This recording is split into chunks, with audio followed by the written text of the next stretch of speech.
Hello fellow sapiens and welcome to Sleepless Homo. Whether you're lying in bed, spiralling softly towards sleep, or just here to fill your headphones while working, showering or pacing under a ceiling fan, you're in the right place. This is slow science for tired minds, calm storytelling for curious apes. If you're one of the strange and wonderful humans who enjoys long-form, science-based content told softly, where facts matter more than flair and mysteries allowed to stay mysterious, consider tapping like and subscribe.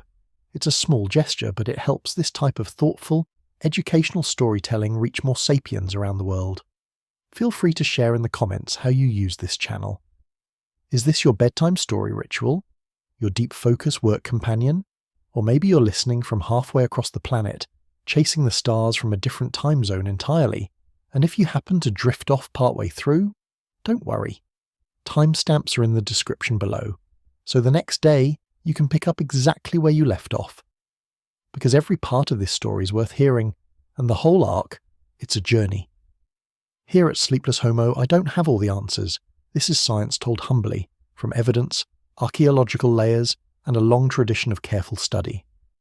And, as always, stay curious, stay calm. Now, let's begin. This time, with a very old friendship. One that began in the snow around a fire, with a creature that didn't run away. What made the first wolves stay close, but not strike? Somewhere in the cold dark of the Upper Paleolithic, a fire was burning. It hissed and cracked inside a shallow windbreak of mammoth bone, flickering across the damp fur of sleeping humans. The flame was not large, but it was enough, just enough to make the night survivable. Just enough to scare away most things with teeth, but not all, because something stayed at the edge of that light. We don't know exactly when it began, but sometime between 35,000 and 30,000 years ago, in the shadow of a glacial world, there were wolves who didn't leave. They didn't pounce. They didn't run. They stayed. Just outside the ring of warmth and waste and flickering noise that surrounded a human camp. Close enough to smell the bones, close enough to hear us breathe. Not yet dogs, but not quite wild anymore either. This is not a story of when wolves were domesticated, because we don't know that yet. This is something earlier, stranger, and harder to prove. This is the story of the wolves who started watching us. Most of what we know about this period comes not from clear fossils of dogs, but from an absence, or rather, from a pattern of absences. Scattered across Europe and northern Asia, from France to the Altai, are Paleolithic sites where humans and wolves left their mark in the same sediment. But the marks don't always make sense. Some campsites have piles of butchered deer, cut mammoth bones and flint blades still sharp to the touch. But the wolf bones there are different, unchewed, unbroken, rare, sometimes present without evidence of being prey, sometimes strangely intact. To understand what that means, we have to step sideways into taphonomy. That's the science of how dead things become fossils, or don't. It's a forensic language of scratches and breaks and bite marks, and when you apply it to ancient campsites, you can often tell what kind of animals were being eaten, and which were just there. For example, when wolves were hunted and butchered, their bones show cut marks. When wolves scavenged, you might find teeth marks on leftover bones from human kills, but at some Upper Paleolithic sites, that expected story doesn't appear. Instead, we find fragments of wolves that show neither violence nor utility. No cut marks, no skinning traces, no signs they were food, and yet, they were there. One of the clearest hints comes from the famous site of 𝐓𝐾𝐒 in Belgium. Deep inside a cave system used by humans for over 30,000 years, archaeologists found a canid skull, large, broad, with features that some originally thought might represent an early dog. Later analyses questioned that interpretation, arguing it still resembled a wolf. But here's the real puzzle. It wasn't butchered, and it wasn't discarded in the same way as prey. It seemed placed, preserved. Not ritually necessarily, but with a kind of passive care. It's not alone. In sites like Predmosty in the Czech Republic and Kostenki in Russia, wolf-like remains show up in unusual contexts, sometimes with apparent burials or associated with human activity, but again without the clear signs of predation. And then there's the matter of proximity. In several cases, canid bones show up clustered near hearths or habitation zones, not dragged there by accident, not dropped in the middle of a hunt, just quietly present, coexisting. We have no way of knowing whether they died there naturally, or were brought in or wandered in and froze, but their pattern defies randomness. These were places where humans were living, repeatedly, seasonally, or long-term, and where wolves were not just passing through. Something drew them, something made them stay.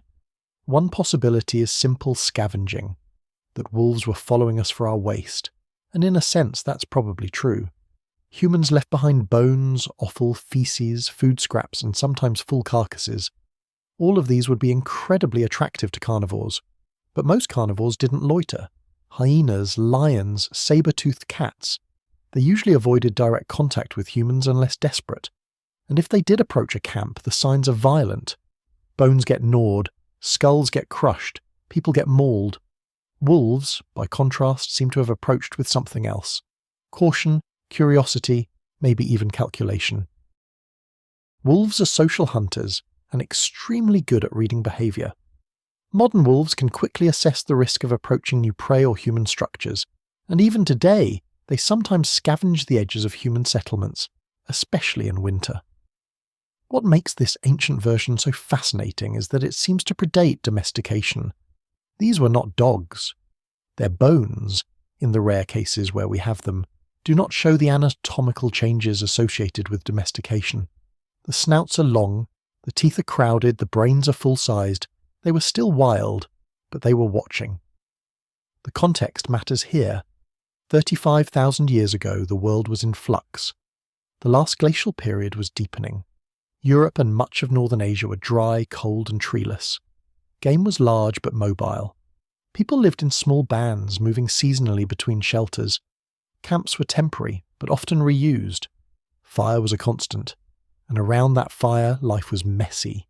Skins were scraped, food was boiled, bones were cracked. The detritus of human life created ecological niches. A midden is a kind of invitation. It's not hard to imagine what that might have looked like. A juvenile wolf separated from its pack stumbles across a human camp. It watches from a distance, smells meat, hears no immediate threat. Maybe it waits until night, then creeps closer to chew a discarded femur.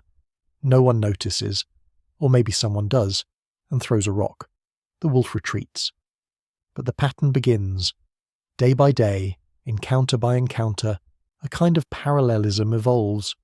Wolves learn that some human groups are dangerous and some aren't, that some throw rocks but leave food, that some fires are worth watching. We don't know how long this went on. But it likely wasn't fast.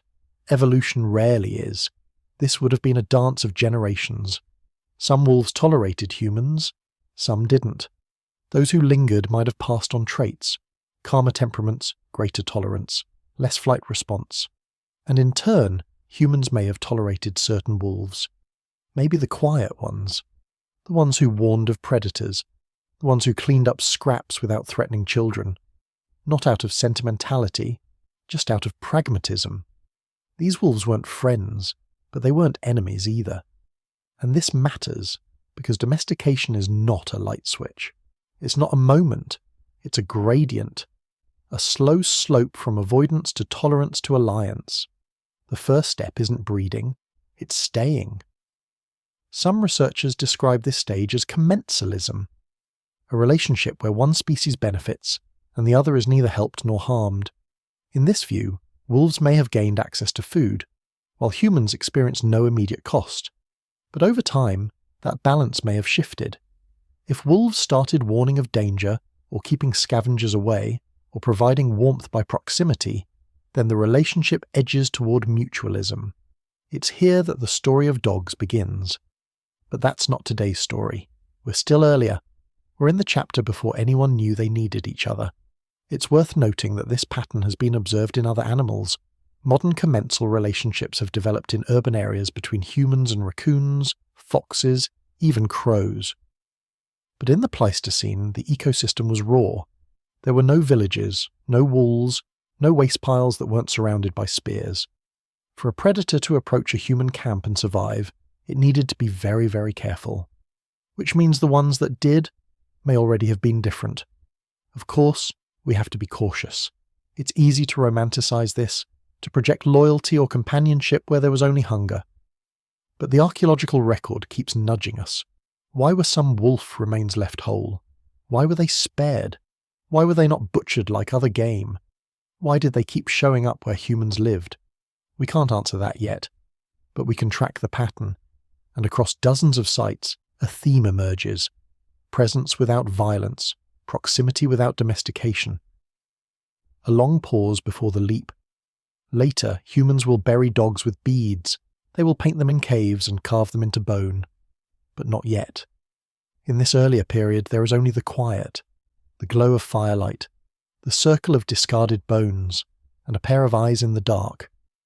The first wolves who stayed close did not know they were starting something. Neither did the humans. There was no plan, no breeding, no taming, just hesitation. And in that hesitation, a new chapter of life on Earth was opening, but it's still too early to call them ours.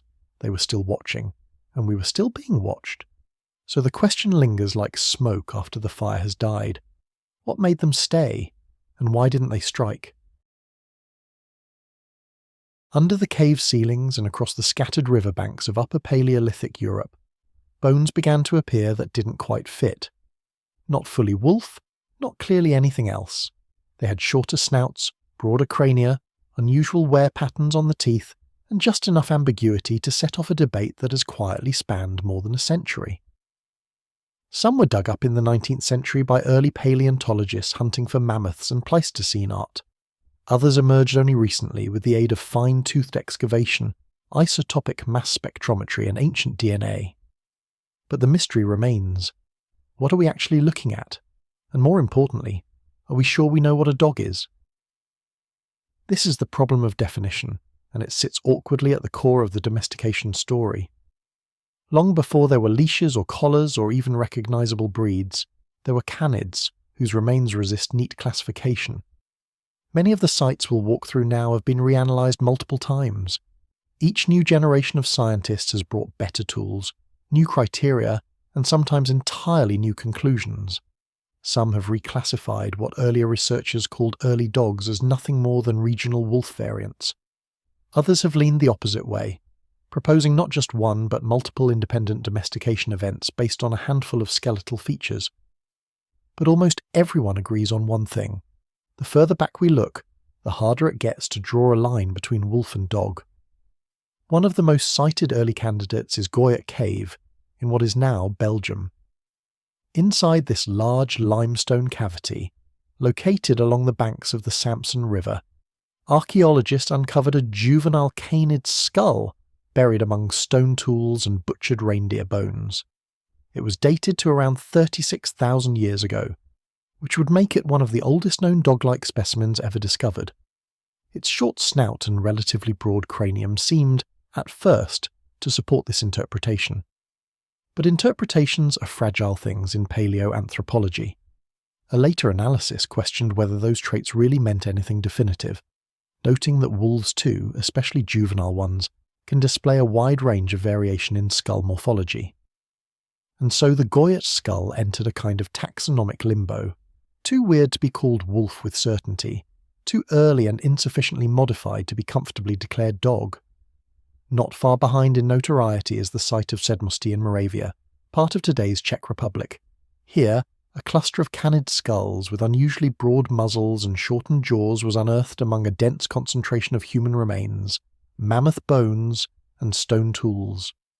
The age range is murky, but generally placed between 27,000 and 24,000 years ago. Some researchers propose that these skulls represent a morphologically distinct lineage, perhaps a local population of early dogs. Others argued they may be nothing more than wolves selectively culled or processed by humans, given the butchering marks present on several of the mandibles. The real challenge lies in separating intentional breeding from mere environmental variation or dietary effects. Skull shape alone isn't enough. Wolves can change shape based on what they eat, how they live, and what their populations have been through. If a group of wolves scavenged from human settlements for several generations, they might shrink a little, broaden a little, but never cross that invisible line into domestication. One of the more perplexing sites comes from 𝐓𝐈𝐌𝐄𝐒𝐌𝐏𝐻𝐒 in Russia. Dated to roughly 15,000 years ago, this site presents multiple canid remains, some of which have been interpreted as very early dogs. One of the skulls, in particular, has a distinctively shortened snout, reduced carnassial teeth, and what some researchers described as a dog-like profile. But even here, disagreement persists. Later analyses showed that other skulls from the same site don't show the same traits. Some fall squarely within the wild wolf range, others hover at the edges, and none of the DNA results have been conclusive. In fact, DNA extraction from these early Upper Paleolithic specimens is notoriously tricky. Preservation is poor, contamination is high, and because wolves and dogs are so genetically close, more like cousins than distant branches, even high-quality genetic reads often fail to tip the scales one way or another. This brings us to the crux of the problem. Domestication is not a switch. It's not a single mutation or a visible feature that clearly divides wild from tame. It's a spectrum, a process that unfolds slowly across generations, environments, and relationships. In most cases, it begins behaviorally. Only later, much later, do we see consistent morphological changes. But the archaeological record privileges the physical. We're looking for evidence in bones when the real changes may have started in the brain. In the absence of clear genetic lines, researchers have turned to diet as a potential clue. Stable isotope analysis, which examines the ratios of carbon and nitrogen in fossilized bone collagen, can reveal what kinds of foods an animal was eating. If a canid shows a diet similar to nearby humans, especially one rich in fish or cooked starches, that might suggest a degree of human interaction. But again, this is only suggestive. Scavenging wolves could easily mirror a human diet without ever being tamed. And in many Upper Paleolithic sites, that's exactly what we see. A few bones with isotopic values that suggest overlap, but not necessarily partnership. In 𝐓𝐻𝐻𝐻𝐒, for instance, some canids appear to have eaten more reindeer meat than the humans buried nearby, others less. The data is murky, like a half-erased map. So how do we define a dog in this period? Some researchers have tried to codify a list of features: reduced tooth size, shortened snout, crowded premolars, elevated forehead angle, but none of these are definitive. All of them appear occasionally in wild wolf populations. Some appear in captive raised wolves with no breeding selection. Others are influenced by age, sex, or even how the skull was preserved. The result is a frustrating scientific catch-22. We can't define early dogs without knowing what domestication looked like, but we can't define domestication until we know which canids were dogs. And yet, amidst all this ambiguity, there's something strangely comforting. This is how real science works. Slowly, cautiously, willing to be wrong. Every new specimen adds a thread, even if the pattern isn't clear. Every failed DNA extraction, every ambiguous isotope ratio, every skull that seems dog-like until it doesn't. All of it feeds into a picture that is still emerging, still in motion. We may be telling this story thousands of years after it began, but we're still in the middle of it. Some scholars now argue that instead of looking for a single domestication event, we should be looking for zones of interaction. Regions where wolves and humans crossed paths repeatedly over thousands of years. Not just one campfire, but many. Not one domestication, but a slow diffusion of relationships that occasionally tipped into something new. Maybe 𝐓𝐈𝐌𝐄𝐒𝐌𝐏𝐒, and 𝐓𝐈𝐌𝐿𝐼𝐻𝐒 aren't false starts. Maybe they're different windows into the same long process, unfolding in different ways depending on climate, prey availability, and human mobility. This would mean giving up the idea of a first dog. It would mean accepting that domestication wasn't a moment, but a mosaic. That early dogs didn't all look the same, and they weren't all doing the same thing. Some may have hunted alongside humans, others may have just picked scraps from refuse piles. Some may have been tolerated, others occasionally culled. It was not a simple transition. It was an ecosystem shaped by behaviours we can barely guess at. In the end, the bones we can't be sure about might be telling us the most honest version of the story, not one of certainty, but of emergence, not a binary, but a blur. For more than 20,000 years, humans and wolves circled one another, sometimes sharing space, sometimes shaping one another's lives in ways that left only the faintest trace in the archaeological record. Those traces are what we follow now, Not to find the first dog, but to understand how long it took for us to even know what a dog was, and maybe, just maybe, how long it took for them to figure us out too. The camps would have smelled like death, grease-streaked mammoth bones, the hollow remains of reindeer rib cages, cracked marrow-spattered femurs used as tools and trophies. Around them, stone flake piles, charcoal fire pits, leather drying racks, a few human voices murmuring in the dusk, maybe the sound of children playing in snow-packed corners of the shelter, under the bones of animals twice their size. But for the creatures watching from beyond the firelight, the smell of discarded meat, spoiled fat and shattered sinew would have cut through the cold more sharply than any sound. And those creatures, cautious, hungry, calculating, had choices to make. The model that many researchers now refer to as the self-domestication pathway doesn't start with capture, nor with control. It doesn't even begin with affection. Instead, it begins with proximity. One party discards food, the other quietly appears, and the relationship, if it can be called that yet, proceeds without formal acknowledgement.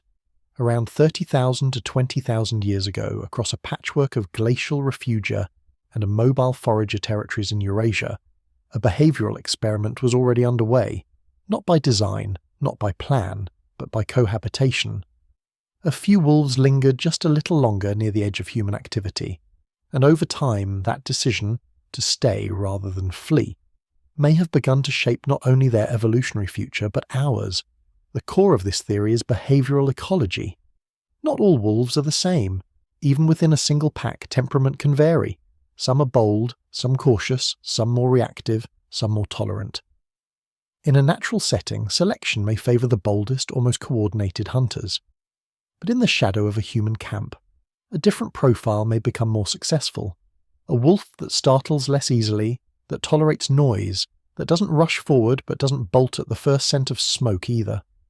These wolves wouldn't have needed to interact with humans directly. All they had to do was hang back just enough to avoid being killed, but close enough to benefit from scraps, bones, or refuse. For such individuals, humans would have been less predators and more unwitting providers.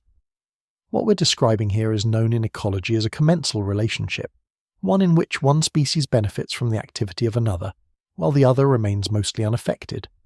Think of seagulls trailing fishing boats, or raccoons exploring trash bins. For the early wolves who loitered near human encampments, the payoffs could have been considerable. Compared to the unpredictability of hunting elk or red deer across frozen steppe, scavenging from a mammoth carcass already stripped by humans was a low-risk, high-calorie strategy, especially if humans didn't immediately chase you away. Over successive generations, this behavioural tendency, the ability to tolerate human presence, may have had an evolutionary effect. Wolves that fled at the first sign of humans would never get to eat. Wolves that approached too closely or aggressively might be killed. But the middle group, hesitant, observant, patient, had a niche. They weren't friends, but they weren't enemies either. And this ambiguous zone, somewhere between fear and familiarity, may have been the earliest seedbed of domestication. But tolerance alone isn't evolution. For the process to take hold, it must become heritable. This is where things get speculative, but not unreasonable. If the wolves who scavenged near humans survived longer or reproduced more successfully, their offspring may have inherited some of that tolerance. Over thousands of years, selection could gradually shift the population profile, and if mating patterns were assortative, that is, if tolerant wolves mated preferentially with other tolerant individuals, the behavioural traits could amplify. It wouldn't require human intention, just a feedback loop between environment, behaviour and reproduction. There is historical precedent for this kind of change. The classic example is the silver fox domestication experiment in Russia, where over several decades researchers bred foxes purely for tameness. Within a few generations, the animals not only became calmer and more tolerant of humans, but also developed floppy ears, curled tails, and changes in coat colour, all features seen in domestic dogs. While this was a controlled experiment, it demonstrated how quickly behaviourally linked traits can shift under selective pressure. In a natural environment, it would have taken much longer. But over the span of 10,000 years or more, small behavioural differences can shape entire populations. Some archaeological support for this idea comes not from specific bones, but from spatial patterns. At a few Upper Paleolithic sites, researchers have noted concentrations of canid remains or toothmarks that suggest repeated close proximity between wolves and humans. At Yana RHS in Siberia, dating to roughly 28,000 years ago, several cut-marked wolf bones were found in association with human activity. At sites in what is now the Czech Republic, gnawed bones and coprolites hint at canids feeding on human refuse. None of this proves domestication, but it suggests ongoing entanglement. Not a one-time interaction, but a repeated pattern of mutual navigation, humans disposing, canids scavenging, both adjusting their behaviour slightly in the process. Interestingly, the benefits may not have been entirely one-sided. Even in the earlier stages, humans may have derived some indirect advantage from the presence of these semi-wild camp followers. Scavenging wolves could help clean up waste, reducing odours or pest attraction. Their presence might have discouraged larger carnivores like cave hyenas or saber-toothed cats, and later, if trust deepened, they could alert humans to danger or assist in tracking prey. But these were downstream effects. At the start, it was simply proximity, a quiet co-occupation of space, forged not through planning but through repetition. One important clarification is that this model doesn't require humans to do anything. No capturing, no breeding, no feeding of pups. That would come later. Instead, self-domestication begins with the animals themselves adjusting to a human-created niche. This is in stark contrast to the domestication of livestock like sheep or cattle, which required active human management from the beginning. Dogs, or their pre-dog ancestors, may be unique in this regard. They walked in before they were invited, and eventually they stayed.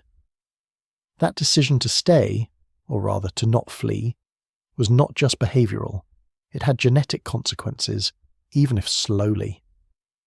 Individuals less reactive to stress hormones with a lower baseline of fear could spend more time near humans and may have been less likely to engage in high-risk conflict.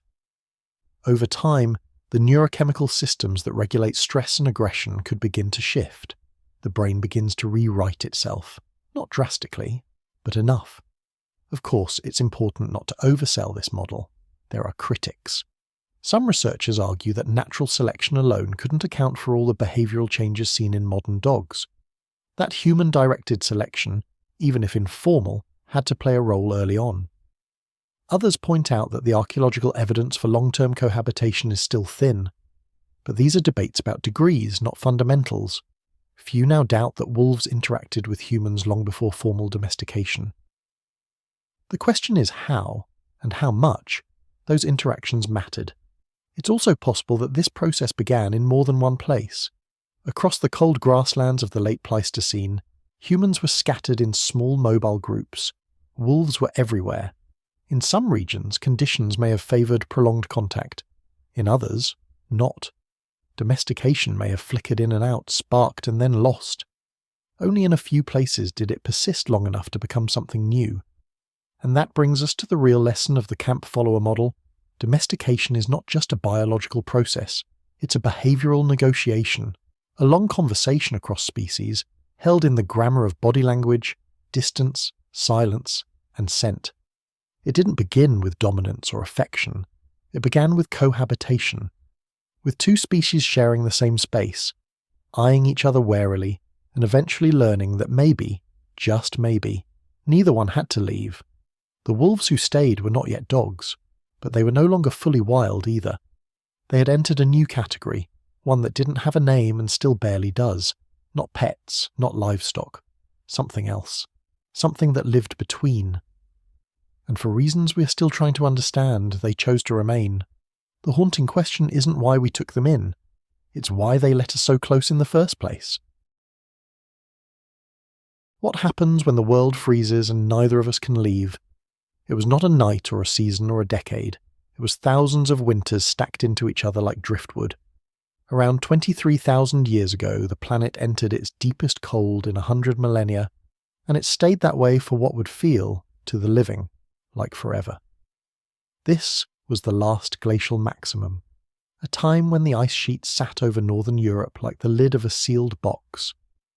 when the steppes of Central Asia stretched in frozen continuity, barren and hard and barely green, when whole mountain ranges were locked in permanent snow and the edges of the habitable world squeezed inward like lungs at the end of breath.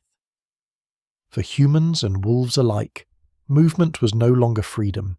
It was danger. It was exposure. It was the edge of the known campfire. We call it the LGM now, as if it were a bureaucratic footnote on the climate timeline. But this was not a paragraph in a book. It was a planetary prison. Rain patterns collapsed, forests shrank, deserts expanded, sea levels dropped by nearly 120 meters, exposing ghostly land bridges between continents. But what matters for this part of the story isn't the coastlines. It's the fact that inland, across Eurasia, two species found themselves boxed into the same ecological corners, and neither of them could afford to move too far from a reliable meal. In most times, wolves and humans would not have shared close space for long. The relationship was, at best, tense opportunism, at worst, predatory competition. Humans were expanding and clever, able to push into new ecological niches. Wolves were already specialists in those niches, and like most large carnivores, they relied on a high rate of mobility. Chase, stalk, track, retreat, move again. But under LGM conditions, that kind of lifestyle was no longer reliable. Herds were dwindling, migration routes were shrinking. The long open plains of the mammoth steppe began to fragment. There was less to follow, and more to risk by following. It is in these kinds of compressed landscapes that something strange begins to show up in the archaeological record. Not everywhere, but in enough places to take notice. The campsites of late Upper Paleolithic humans, especially in regions like the Czech Basin, Ukraine, and parts of western Russia, begin to show signs of more permanent presence. Hearths with reused ash pits, storage pits cut into permafrost, repeated occupations layered like sediment, and sometimes bones of large canids, not hunted, not scattered among the prey animals, but present, often incomplete, sometimes carefully placed, sometimes gnawed, always ambiguous. These are not dogs, not yet, but they are also not entirely like wild wolves either. And in the layers of this deep cold, it becomes harder to explain why such animals would remain so close to humans, without fleeing, without attacking, without vanishing. What if they couldn't leave either? The idea that domestication was a linear act, one species taming another through mastery or training, begins to falter here. The LGM does not feel like a laboratory for control. It feels like a trap, for both parties. The humans could not roam like before, and the wolves could not afford to chase prey across empty snow, so they stayed, near each other. Not because of trust, but because of necessity. The self-domestication model often describes early wolves lingering near human camps for food scraps, and in warmer periods, that may well have been the case. But here, during the coldest bottleneck of the Pleistocene, it's possible that something tighter emerged, a kind of mutual proximity, not yet a partnership, but a tolerance. One that might, over thousands of nights, shift into cooperation. What does that look like in practice? A canid following the scent of roasting bone marrow, a human noticing the warning growl when something rustles in the dark, a shared kill site where scavenging turns to patterned returns. We don't have the footage, but we have a few clues. In places like Ilicevici in modern-day Russia, sites dated to roughly 20,000 years ago show canid remains that don't quite fit into known wolf morphologies. Their snouts are slightly shorter, their teeth more worn, their bones sometimes appear to have healed from injuries that would have been fatal in the wild. These are not domesticated animals in the modern sense, but they may have been tolerated, even fed, or at the very least not feared enough to be driven off. The same goes for evidence at sites like Předmostí in what is now the Czech Republic. Here, archaeologists have uncovered canid skulls with cranial features that lie somewhere between wolf and dog. Some have speculated about selective breeding. Others argue for dietary stress affecting bone development. Still others suggest hybridization events between wolf populations adapting to human proximity, and others still fully wild. We don't know for sure, and that's part of the point. The LGM doesn't give us clarity. It gives us compression, The climate data tells us that this period was not just cold, it was dry, extremely so. Glaciers tend to lock up vast amounts of water, and with less evaporation, precipitation levels drop.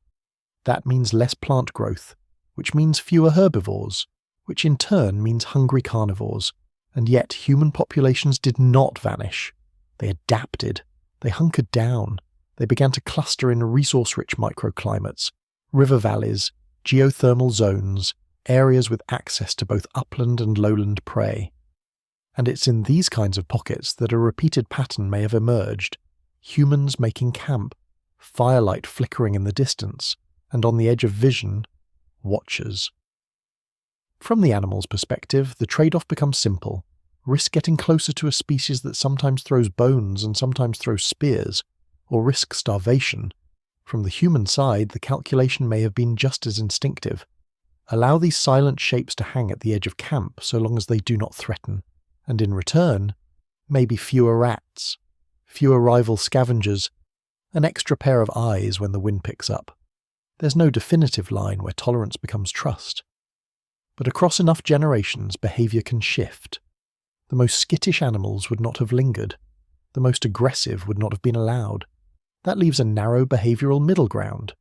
Curiosity, caution, a hunger stronger than fear, but not yet lethal. These are not traits easily tracked in fossil records, but they are selectable.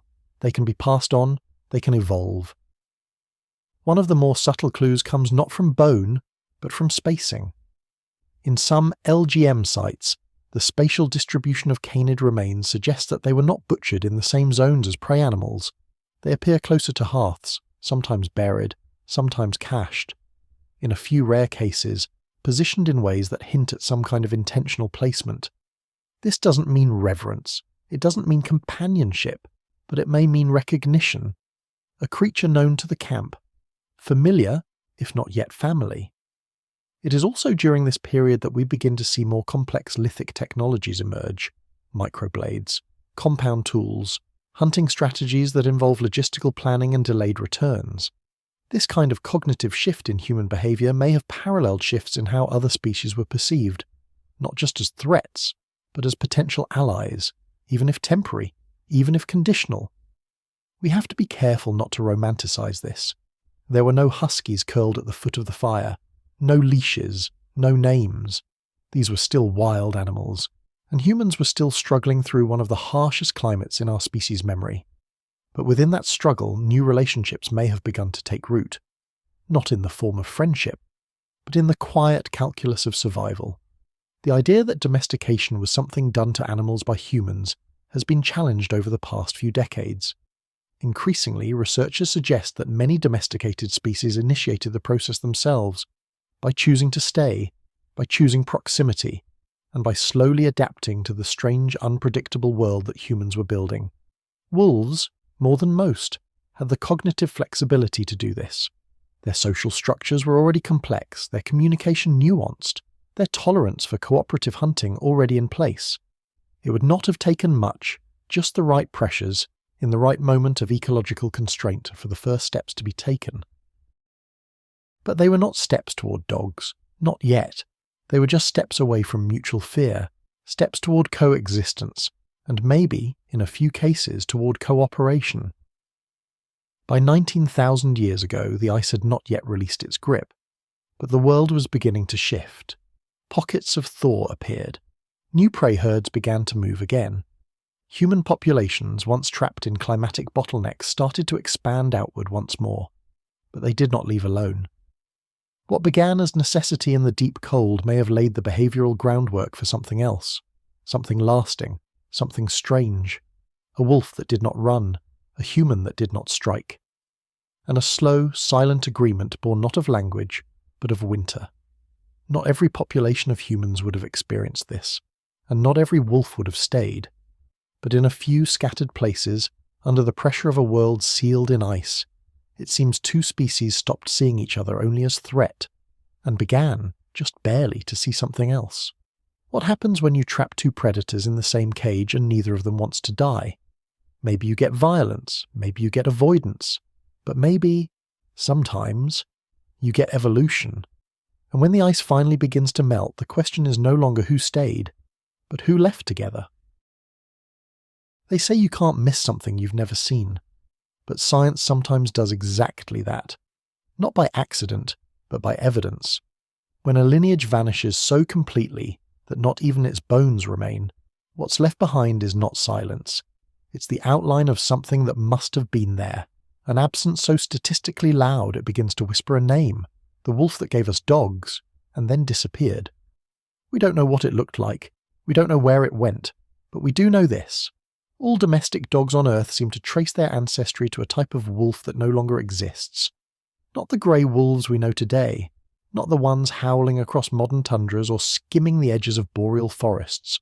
Those are cousins, survivors, but not parents. This mystery doesn't begin in bones, it begins in base pairs. In the early 21st century, genome sequencing began pulling back the veil on domestication timelines. The logic was simple. If you wanted to find the origin point of dogs, compare their DNA to that of wild wolves. The closer the match, the more likely you were getting warmer, but the results kept saying something odd. We weren't getting warmer. In fact, we weren't getting close at all. Across Europe, Asia, and the Arctic, grey wolf populations were sampled, sequenced, and studied. And what researchers kept finding was distance. Dogs didn't fit snugly within any living wolf group. They didn't look like offshoots, they looked like orphans. Their closest known relative wasn't any modern grey wolf, but something else, something no longer alive. The term for it emerged slowly, a ghost population. In paleogenetics, a ghost population doesn't mean supernatural. It means statistically necessary. It means the genetic evidence we do have, the surviving genome of all living dogs, cannot be fully explained by the wolves we know today. It means there must have been something else, a now extinct wolf, or group of wolves, that split off from the rest long enough to seed the dog lineage, and then, at some point, vanished. The divergence likely began sometime between 30,000 and 20,000 years ago, but even that window is blurry. The further back you look, the more gene flow you have to account for. Wolves and dogs weren't completely separate during this period. Interbreeding between the wild and domestic populations didn't stop just because the process of domestication had started. If anything, early dogs were likely merging and mingling with wild wolves repeatedly, making the genetic lines even harder to trace. But here's what makes the ghost wolf theory compelling. If dogs had come from an existing modern lineage of wolves, we would expect to find strong overlap in their mitochondrial DNA, their Y chromosomes, and their autosomal genome. But we don't. What we find instead is consistent genetic distance, ancestral signals that simply don't match anything alive today. That ghost is everywhere, but only in pieces, a puzzle that forms no face. Some of the earliest genome comparisons came from ancient wolves preserved in Siberian permafrost. One such example, known as the Taimyr wolf, lived around 35,000 years ago. Its genome is roughly equidistant to both dogs and modern wolves, suggesting it diverged before domestication began. But again, it's not the direct ancestor. It's a side branch, a cousin. Another clue that the true origin lies somewhere else, somewhere we haven't sequenced, or maybe never will. So what could explain the disappearance? How do you lose the ancestor of one of the most numerous mammalian species on Earth, and lose it so completely that it leaves behind no clear descendants? One possibility is geography. The ghost lineage may have existed in a part of the world where wolves are no longer found. Somewhere that experienced massive ecological upheaval at the end of the Ice Age. Central Asia has been proposed as a candidate, so have parts of Eastern Europe, or isolated regions of northern China and Mongolia. Places where early human populations were interacting with wild canids around 30,000 years ago, but where today's wolf populations have been heavily altered, reduced, or replaced. Another possibility is simply time. Extinction doesn't always leave bones, it leaves gaps, especially when climate is involved. The last glacial maximum, between roughly 23,000 and 19,000 years ago, was brutal for both humans and animals. Ecosystems shrank, habitats fragmented, prey species declined.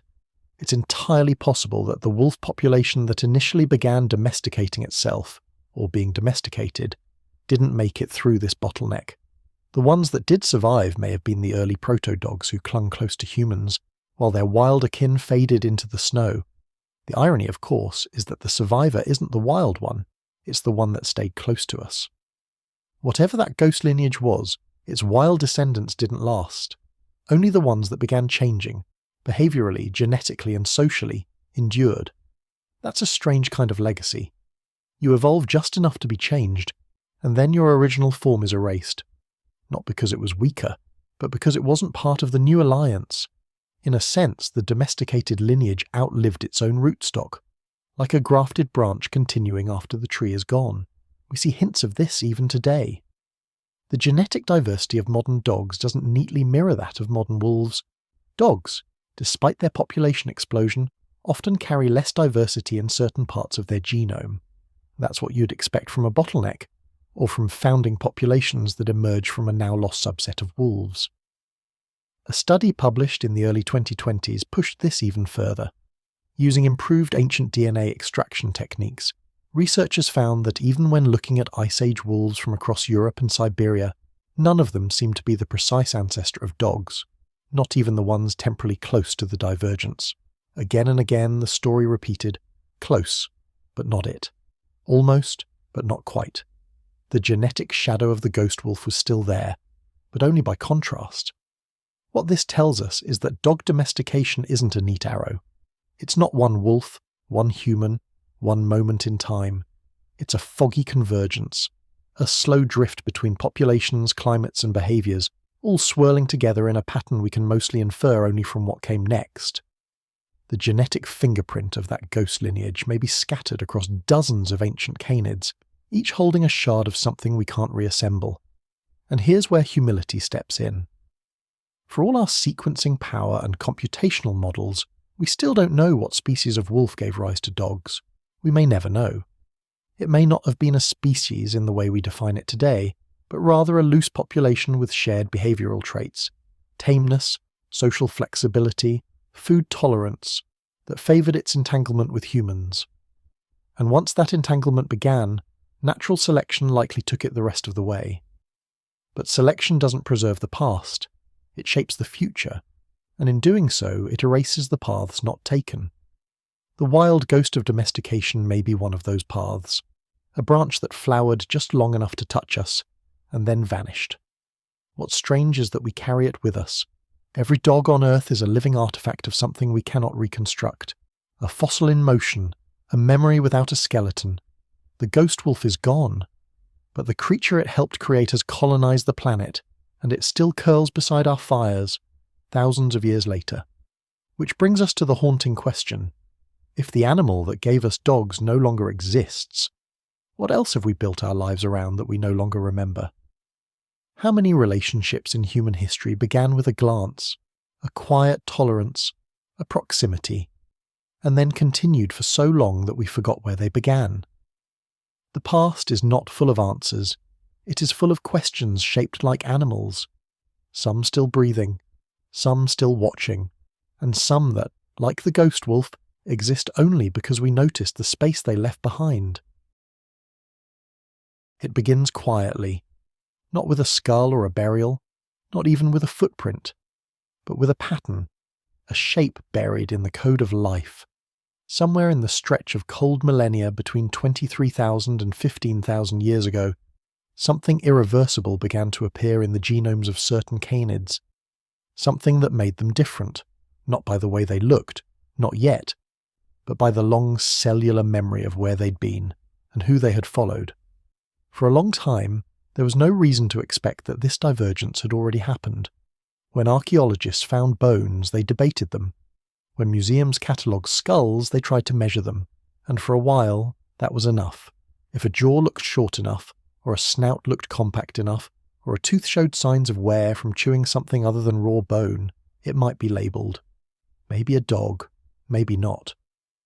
The problem wasn't in the evidence, it was in the expectations.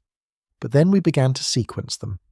In the early decades of the 21st century, ancient DNA became readable in ways no previous generation could have imagined. Suddenly, teeth and petrous bones weren't just artifacts, they were data. And inside that data was something nobody had predicted. The split between the ancestors of dogs and the ancestors of modern wolves had already happened long before the oldest undisputed dog burials were even dug, long before leashes, long before loyalty was mythologized. The genomes had already parted ways. This wasn't just a coincidence of lineage.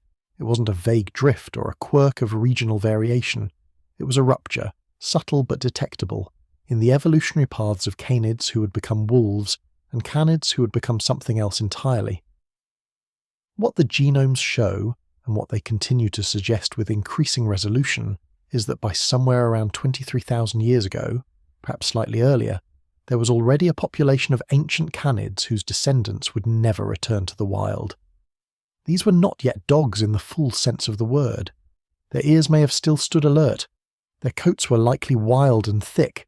Their instincts were still honed for independence. But something had already changed. Genetically, they had started to form a distinct population, a group moving slowly along a different track. We call this coalescence. In population genetics, coalescence refers to the moment in the past when the lineages of different genes trace back to a shared ancestor. Imagine walking backward through a dense forest of DNA, every footstep a generation. At first, everything seems scattered, branches going in all directions. But if you go back far enough, certain trails begin to meet, and eventually they join. That's where we find the coalescence point.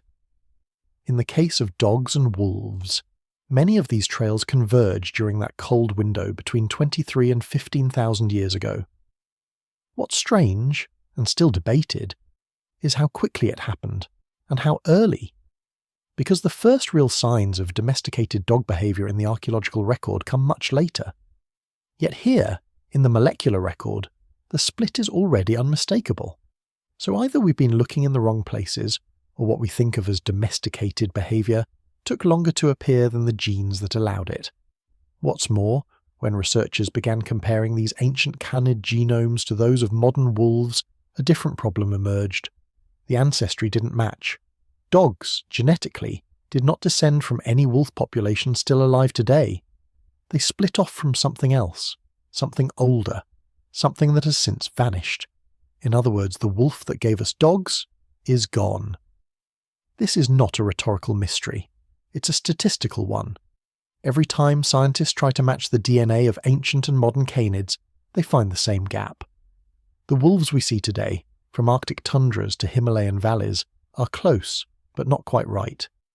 They are not the sisters or brothers of that first domesticated lineage. They're cousins.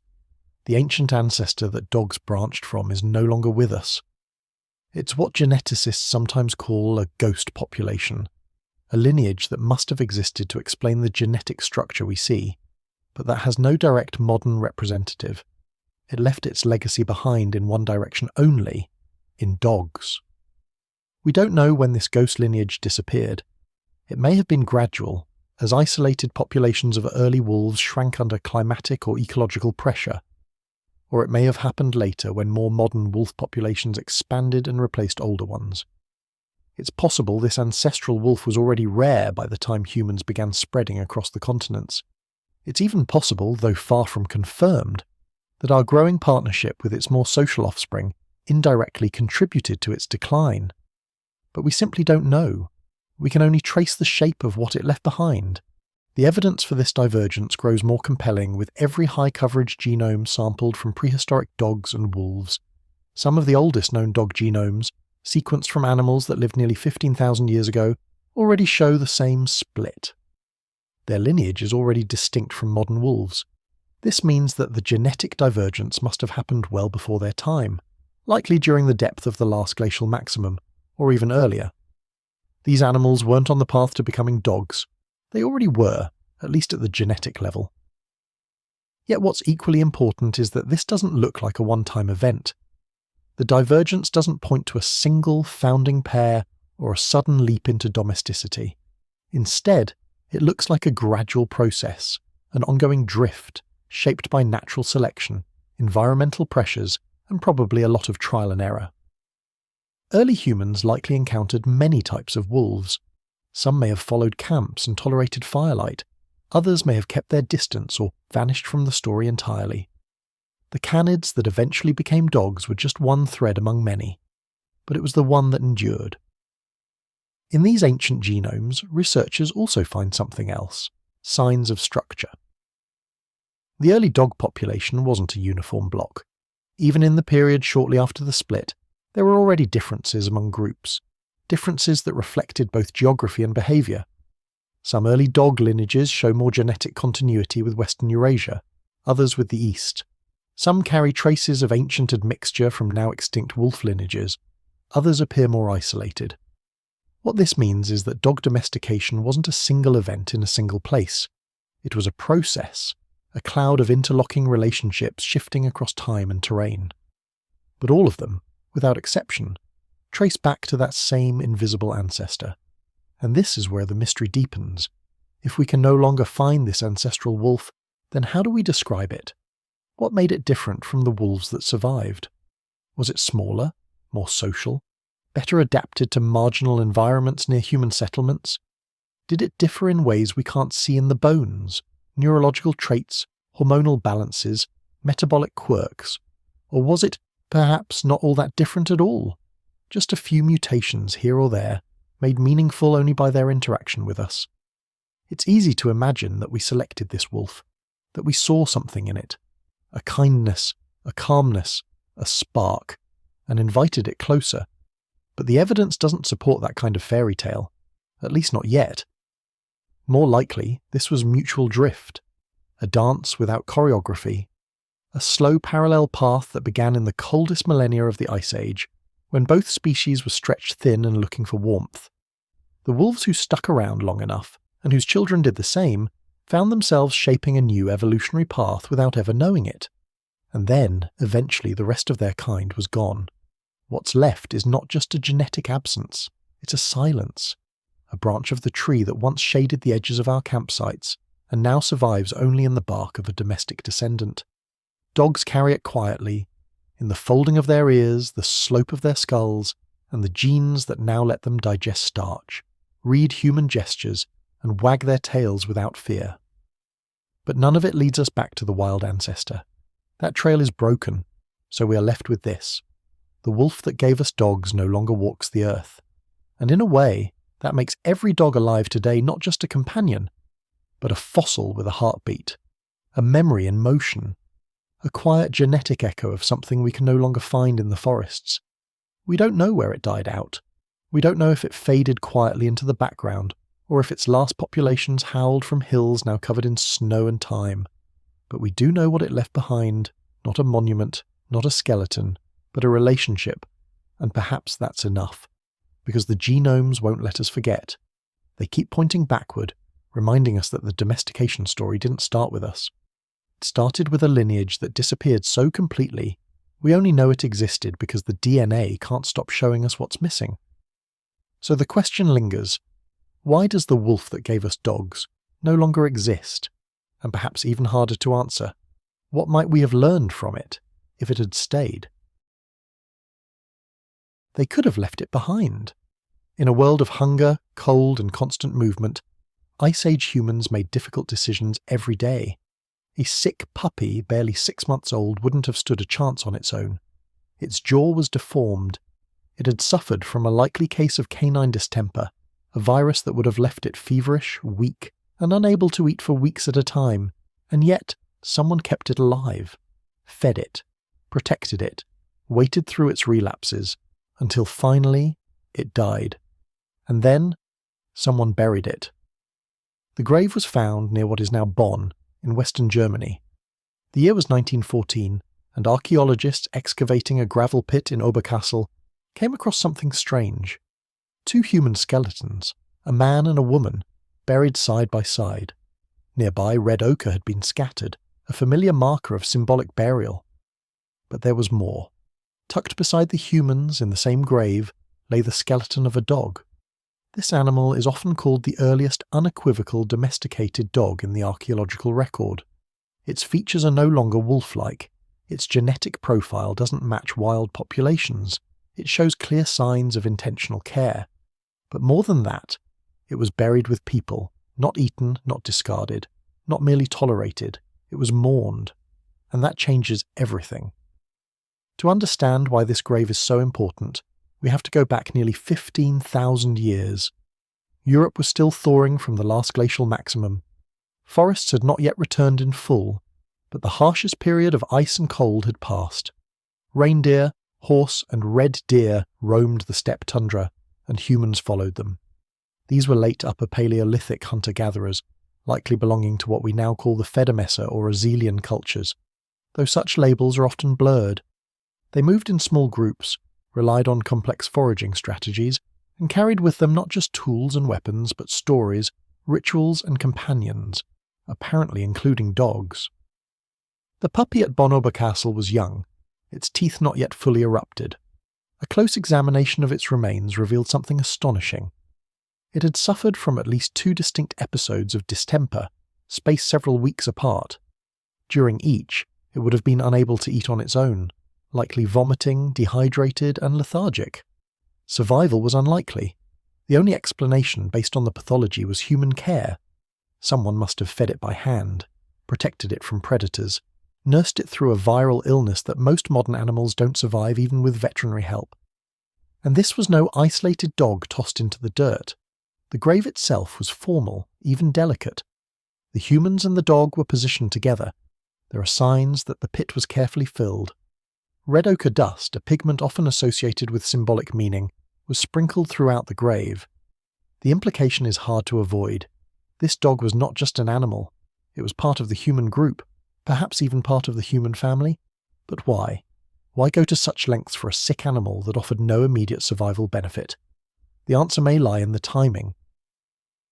By this period, something had clearly shifted in the relationship between humans and canids. Genetic evidence, not our focus here but still important, suggests that dogs had already diverged from their wild cousins. Morphologically, this puppy had features not seen in wolves: a shorter snout, smaller teeth, and crucially a behavioural disposition that must have made it more tolerant of humans, less fearful, more cooperative. These traits weren't just random. They were selected generation by generation through something deeper than ownership, through coexistence. In the past, scholars sometimes assumed that domestication was a top-down process. Humans, the presumed masters, captured wild animals and bred them into usefulness. But finds like Bonn Oberkassel suggest something else, something slower and more mutual. By 15,000 years ago, humans weren't simply tolerating wolves, they were living with dogs, and they were grieving them.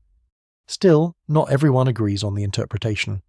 Some have argued that the burial may have been accidental, that the dog crawled into the grave later, or that it was merely a useful tool, perhaps a hunting companion, and its presence in the grave doesn't imply affection. But these counter-arguments struggle under the weight of the evidence. The pathology alone is telling. You don't nurse a hunting tool through distemper. You don't cradle a failed asset in a human grave. Something else was going on. And it wasn't just Bonn. Other sites from this broad time range show similar patterns, though none quite so clear. In parts of France, Belgium, and the Czech Republic, canid remains appear in human contexts. Some are ambiguous. Some may represent early stages of domestication, but only Bonn Oberkassel gives us all the pieces: a genetically distinct animal, a healed sickness, and a formal burial with humans. Even more intriguing is what this burial does not show. It doesn't present the dog as a utility. There is no harness, no weapon, no indication of ritual sacrifice. Instead, it presents the dog as a life, a short, painful, cared-for life, that ended in the arms of others, that was in some sense grieved. What we glimpse here is not the origin of dogs. That had already happened. Somewhere, centuries or millennia before the process had begun, the genes had shifted, the behaviour had changed, the line had split. But this moment, this grave, marks something else. Not biology, not utility, but meaning. It suggests that by 15,000 years ago, humans and dogs weren't just surviving together. They were bonding, emotionally, symbolically, perhaps even spiritually. It's tempting to romanticize this, to imagine Ice Age children playing with puppies, or hunters relying on loyal companions in the snow. And perhaps that happened. But what matters here is not fantasy, but fact.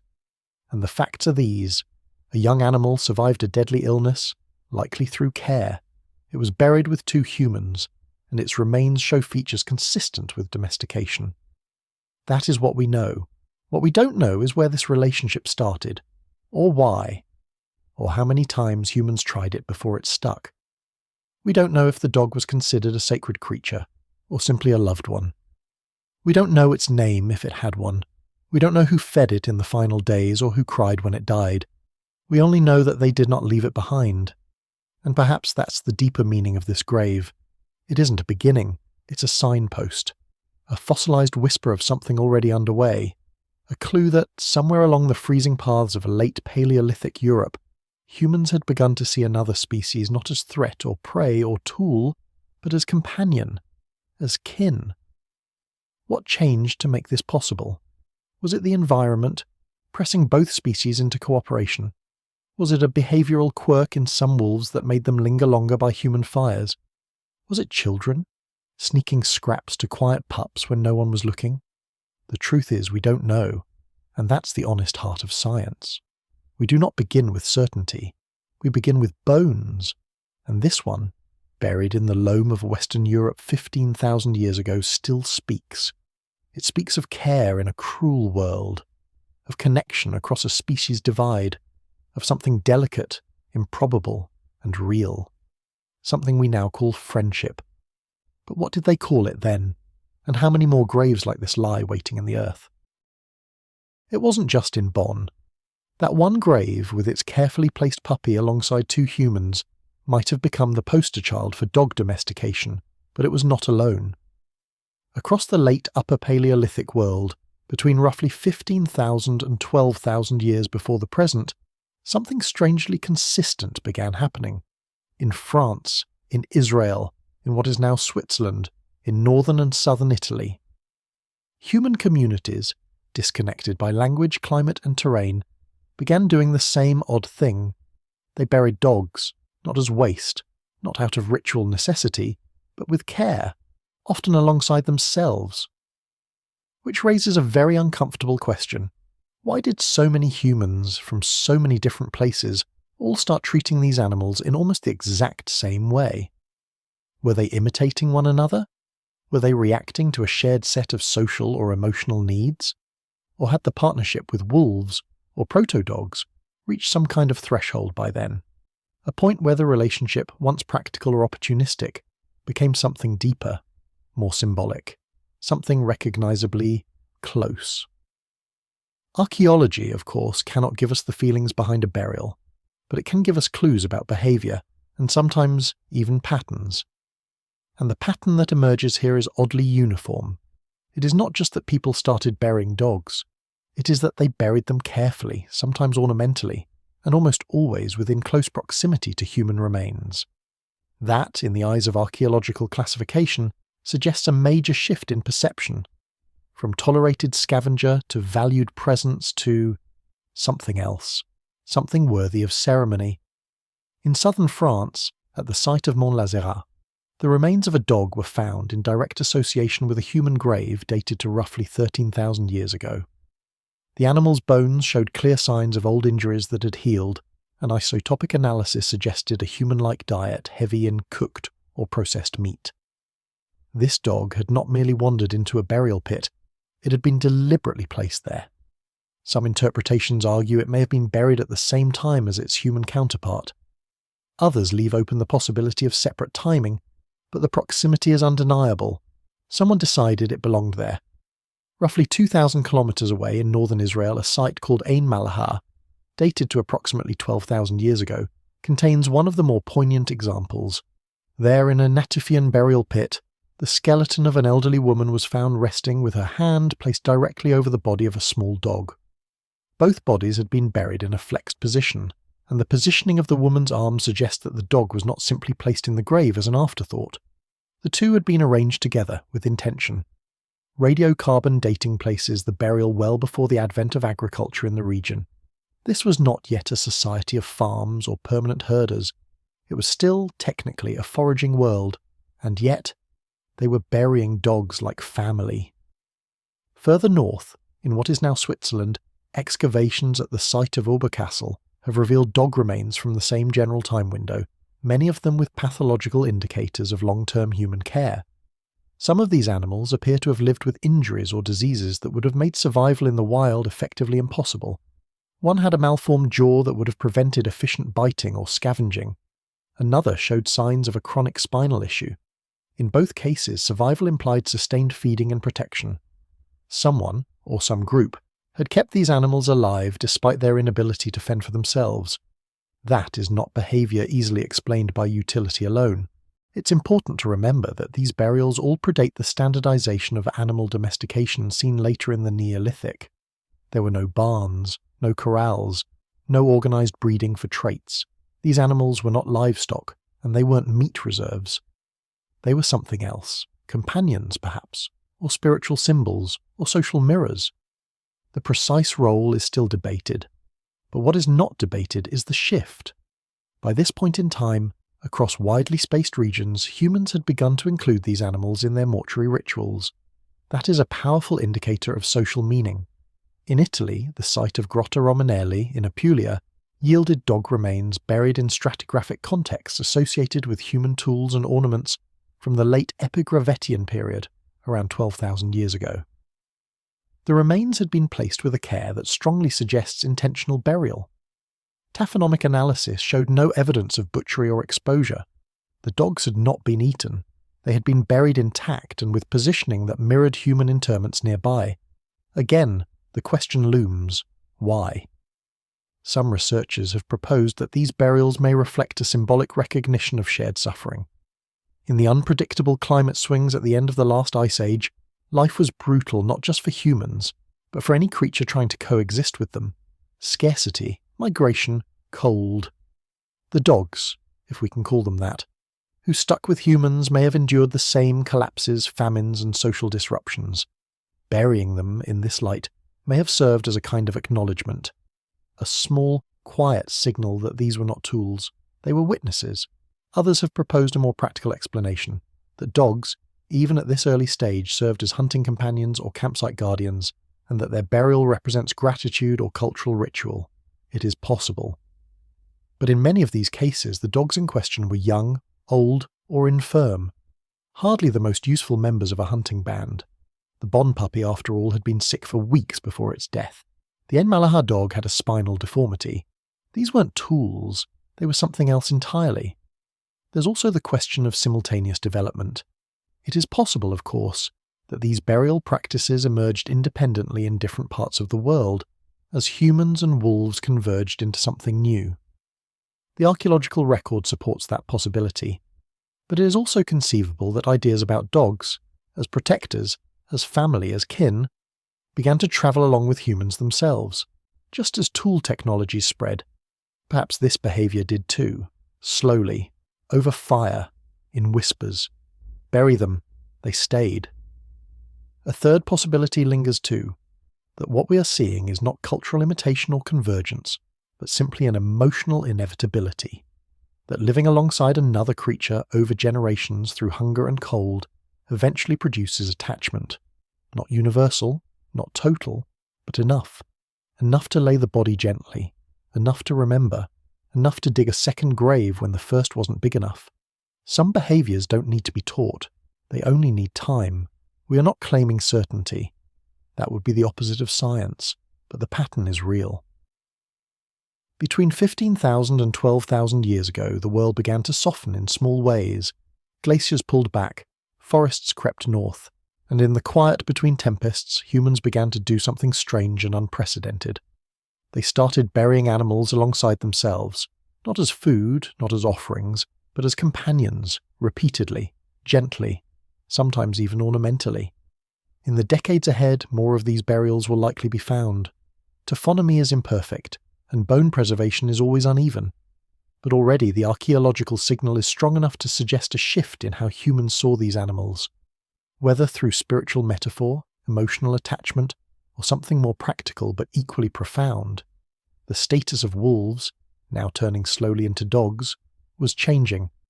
No longer just tolerated, not yet fully tamed, but chosen, again and again. And perhaps the most haunting part of it all is that this shift did not happen in one place. it happened in many, with no empire, no social media, no religious mandate to enforce it. It came from the ground up, from grief, from loyalty, or maybe just from routine. A presence at the camp, a bark at the stranger, a head resting in the lap of a dying elder, and then, one day, a decision. Dig 2 graves instead of 1. We don't know the words they used, we don't know the reasons they whispered, but we know what they did, and it tells us that long before we invented breeds or collars or leashes, something had already changed. We were no longer alone, and neither were they. Why did so many groups so far apart start bearing dogs the same way? Maybe it wasn't a mystery. Maybe it was the beginning of memory. In the high, frozen corridors of northern Asia, where mammoth bones once outnumbered trees, a different kind of experiment may have been unfolding. Not a conscious one, not a planned one, but an evolutionary entanglement nonetheless. Quiet, trudging, and unclear. While much of the world looks westward toward Europe's iconic Paleolithic burials or south toward the Levant's cultural hearths, Siberia was quietly keeping its own secrets under permafrost, and some of them may concern the dog, or something like it. This stretch of the Upper Paleolithic, spanning the last 20,000 years before the Holocene, is not known for delicacy. These were lean years, especially in the north. The last glacial maximum had peaked. The land was not welcoming. Enormous steppe bison, reindeer, and woolly rhinoceros still roamed, barely, and behind them, the mammoth hunters. People who did not yet farm. People who knew the wind too well. People who moved with the ice edge and left behind flint shards, broken antlers, burnt bone, and, in a few strange cases, canids. It is in this context that we find one of the most quietly controversial archaeological questions in the dog origin story. Were wolves, or their not quite domesticated descendants, already sharing some kind of behavioural tether with humans here in Siberia, long before dogs were dogs? Or are we just mistaking a few odd skulls for companionship? Start with 𝐓𝐈𝐌𝐿𝐄𝐒. Buried in the Aldan highlands of eastern Siberia, this site was excavated in the 1970s and became the namesake of the broader 𝐓𝐈𝐌𝐿𝐄𝐒 cultural complex, a late Paleolithic tradition defined by bifacial tools, wedge-shaped cores, and distinct microblade technologies. It's important not because of what we know with certainty, but because of what it suggests. Among the recovered remains was a canid skull, interpreted by some early researchers as belonging to an early domesticated dog. But the morphology was ambiguous. Its cranial features, particularly the snout length and brain case shape, fell somewhere between wolf and dog, and without clear contextual burial or associated human treatment, the designation remained tentative. Some still refer to it as a proto-dog. Others caution that the line between small, gracile wolves and large early dogs is far too thin to draw confidently, especially from one skull. Then there is 𝐓𝐈𝐌𝐿𝐄𝐒 Agora. This site, near Krasnoyarsk on the Yenisei River, spans multiple layers and occupations, with some cultural deposits dating as far back as 20,000 years ago. In addition to the human remains and extensive mammoth bone assemblages, researchers discovered canid material that again drew speculation. A skull from 𝐓𝐈𝐿𝐄𝐒 Agora was once suggested to belong to a domesticated dog, or at least a transitional form. This time, the argument rested on cranial shortening and dentition patterns that suggested a move away from hypercarnivory.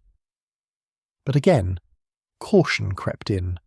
Without accompanying genome data, and with the vast morphological variation even within modern wolves, assigning such a critical identity to fossilized bone remains difficult. Some researchers have argued that the supposed dog-like features may reflect nothing more than regional wolf variation. Cold-adapted, possibly semi-sedentary, and perhaps simply underfed. Which brings us to one of the most intriguing and controversial sites, Razbunitsa Cave.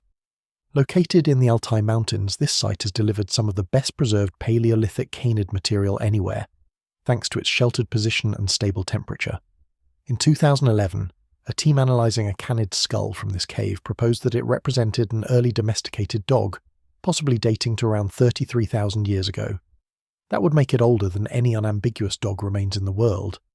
The basis for this claim was a suite of cranial and dental features, including a shortened snout, smaller carnassials, and reduced tooth crowding, all of which are consistent with the early stages of domestication, or at least directional selection toward neotenous traits. But there's a problem, a few actually. First, the dating is stratigraphic and indirect. The specimen was not directly dated, only the surrounding deposits. Second, no human remains or occupation evidence were found directly associated with the skull. If this was a domesticated dog, where were its humans? Third, follow-up studies have questioned the morphological distinctiveness of the Rasbonichia skull, suggesting that it may fall within natural wolf variation after all, or that it reflects a now extinct Pleistocene wolf lineage with traits we don't fully understand. Which leads to the broader question, are we finding early dogs in Siberia? Or are we simply uncovering a forgotten diversity of ancient wolves, some of whom, by pure coincidence or convergent ecology, looked dog-like? The distinction is not minor. If these animals were indeed early dogs, then domestication, or at least pre-domestication entanglement, was underway in Northeast Asia independently of the better-known Western examples.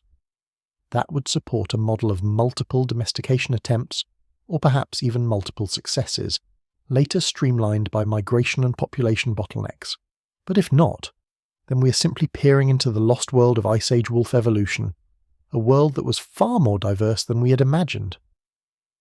To complicate matters further, some of these same sites have produced evidence of human behaviour that hints at deeper connections. At Afontova Gora, some tools appear to have been fashioned from canid bones. At 𝐓𝐈𝐌𝐄𝐒𝐌𝐏𝐒, the proximity of the canid remains to hearth features, and human refuse layers has raised questions. Were these wolves following human camps scavenging like shadowy camp followers? Were they tolerated? Or hunted? It is difficult to say. There are no ceremonial burials of canids here. No paw prints fossilized in ancient mud beside human footprints. No collars, no offerings, no certainty.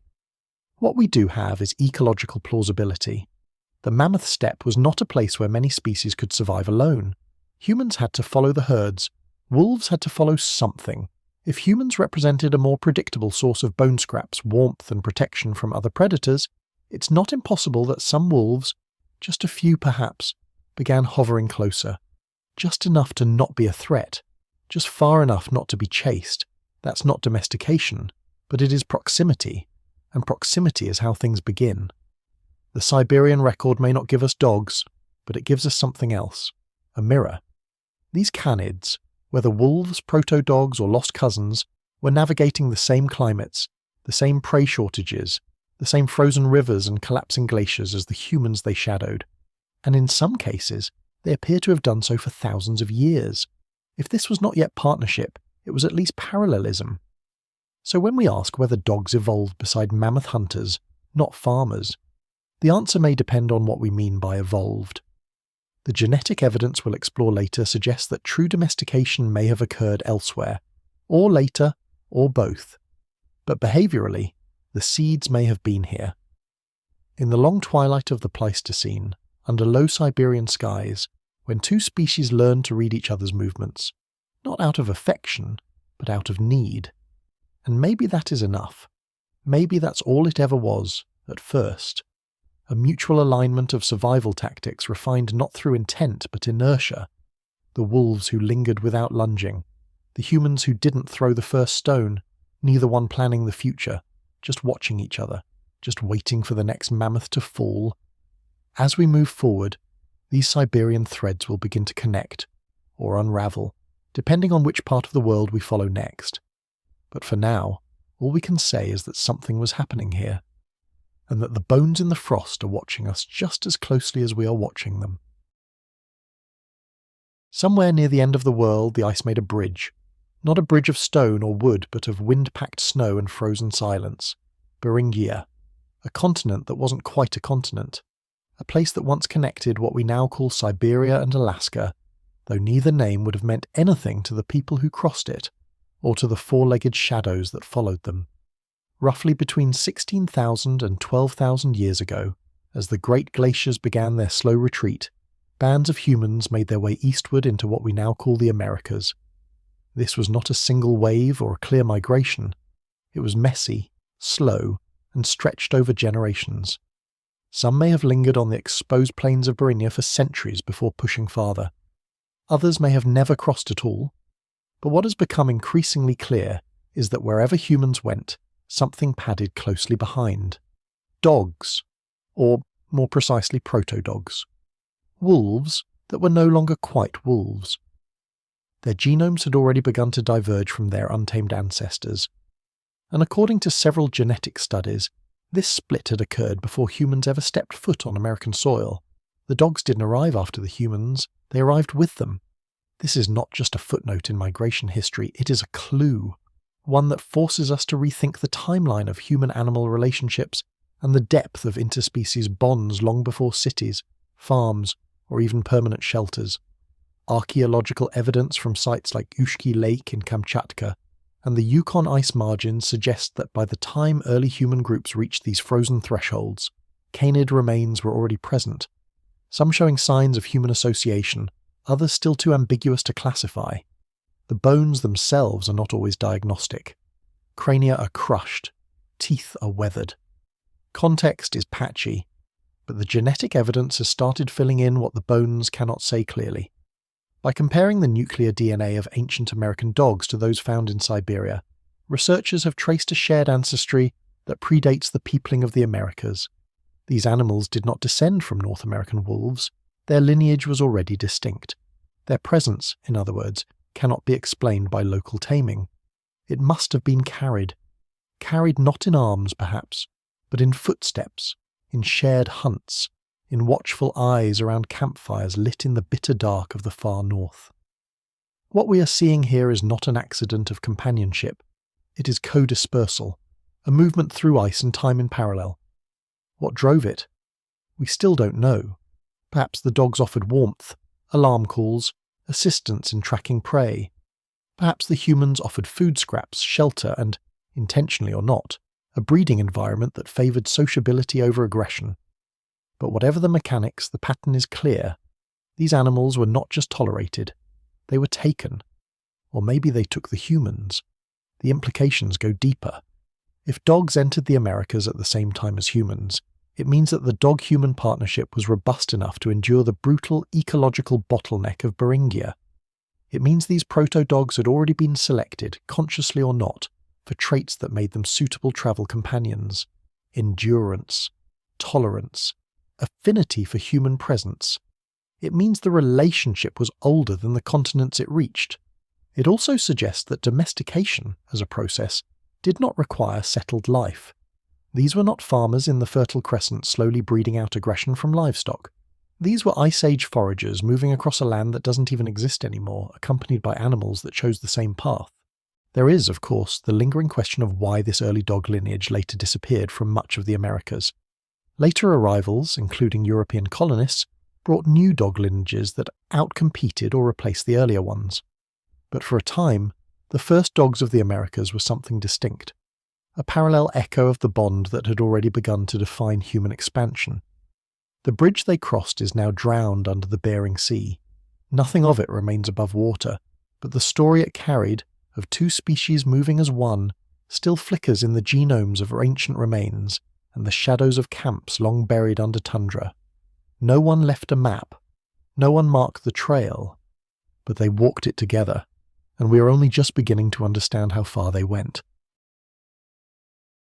There are ghosts in the genetic record, not the metaphorical kind, but the kind that once had warm blood, thick fur, and a place by the fire. Dogs that ran alongside the first humans to ever set foot in the Americas. Dogs that crossed frozen land bridges, curled up in skin tents, gnawed bones in the dark. And yet, almost all of them are gone. Not physically buried, though many were, but genetically erased. A lineage almost lost. As far as we can tell, the first dogs to enter the Americas came not long after humans did, perhaps even alongside them.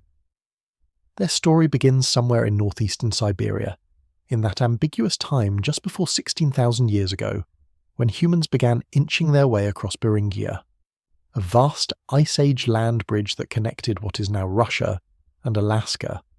These first people brought with them more than stone tools and mammoth hunting skills. They brought canids, and those canids left a genetic fingerprint we can still just barely detect. One particular lineage, known today by geneticists as 𝐓𝐈𝐌𝐄𝐒, tells this story. It is a mitochondrial haplogroup, a branch of the maternal genetic tree passed from mother to offspring. It appears, faint but unmistakable, in some of the oldest confirmed dog remains found in North America. Sites like Hinds Cave in Texas, Dust Cave in Alabama, and Modoc Rock Shelter in Illinois have all yielded the bones of dogs that carried this signature. They date roughly from 15,000 to 10,000 years ago, and then, very nearly, the signature disappears. The extinction of the 𝐓𝐈𝐌𝐄𝐒 lineage is not a mystery with a single cause. Rather, it is the result of multiple waves of cultural, ecological, and biological change, some subtle and others cataclysmic. But before we lose the thread, let us consider what this lineage meant while it still thrived. The early American dogs were not all alike. Some were large, others small. Some looked more like wolves. Others had the shorter snouts and crowded teeth typical of later domesticated dogs. Their diets, revealed through isotopic analysis, suggest they lived on scraps of human food, cooked meat, fish, and in some cases starchy plant material. In a few sites, their remains are buried in human-associated contexts. They were not just tolerated. They were companions, co-workers, possibly even protectors. But they were also something more. They were part of the biocultural system that defined early life in the Americas. To call these dogs indigenous is not merely symbolic. They adapted to the unique ecological niches of North America long before any other domesticated species arrived. Their presence shaped, and was shaped by, the societies they lived with. They helped haul loads, guard camps, hunt, and likely participated in ritual and spiritual life. Yet they left behind no written legacy, only bones and fading strands of mitochondrial DNA. Then, at some point, they began to vanish, gradually at first, and then almost entirely. The arrival of later dogs, brought by European colonists many millennia later, may have overwhelmed these native lineages through interbreeding. Others may have died out due to changing lifestyles, diseases, or shifting ecological conditions. What remains today in the genomes of modern American dogs is a near-total replacement. The 𝐓𝐈𝐌𝐄𝐒 lineage has become almost a whisper, surviving only in isolated ancient samples and rare fragments, and this raises a question. Why did America's original dogs disappear? Was it mere genetic drift, the statistical erosion of a small population over time? Was it biological displacement by more robust or better adapted dogs introduced later? Or does the disappearance reflect something deeper, a cultural loss, parallel to the erasure of indigenous human traditions and knowledge systems that once valued these dogs not just as tools, but as kin? There is no single answer. The current evidence suggests a mix of all three, but the fact that these early dogs were so thoroughly erased genetically speaks to the vulnerability of domesticated species when tied so closely to human lifeways.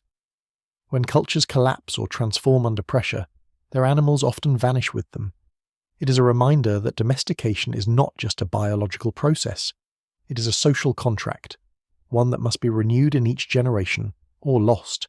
Today, scientists continue to sequence ancient dog DNA from sites across the Americas, hoping to map out the full story of 𝐓𝐈𝐌𝐄𝐒 and its relatives. With each new bone, each new analysis, a little more of the picture sharpens. But we are chasing ghosts. And while genetics can tell us something about their bodies, it can tell us almost nothing about how they lived, what they meant to the people they followed, or the quiet companionship they might have offered beneath the pines, on long, cold hunts, when mammoths still wandered the plains. This is what we know. The dogs that entered the Americas with the first humans belonged to a distinct maternal lineage now nearly extinct. They adapted, they thrived, and then somehow they vanished. And perhaps the haunting part is not that they disappeared. Species come and go all the time. The haunting part is that we almost forgot they existed at all. They were here. They mattered. And we're only just beginning to listen again. It is hard to talk about extinction when it does not leave a crater. No bones scattered across the steppe, no final eruption or vanishing star, just a slow fading of something once so ordinary it was barely noticed.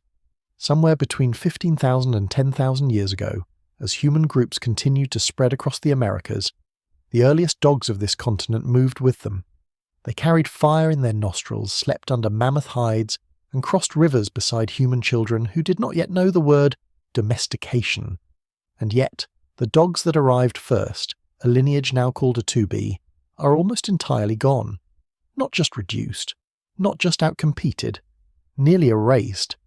This ancient haplogroup, identified through mitochondrial DNA, traces back to the very earliest canine arrivals in the Americas. These weren't the wolves of the plains or hybrid newcomers from later Eurasian imports. These were the native dogs of ancient hunters, the ones who helped carry meat, shared camps, and maybe even warned of danger in the night. Their origin appears to tie them to an ancient Northeast Asian source population, crossing the Bering land bridge not long after the last glacial maximum, somewhere between 16,000 and 12,000 years ago.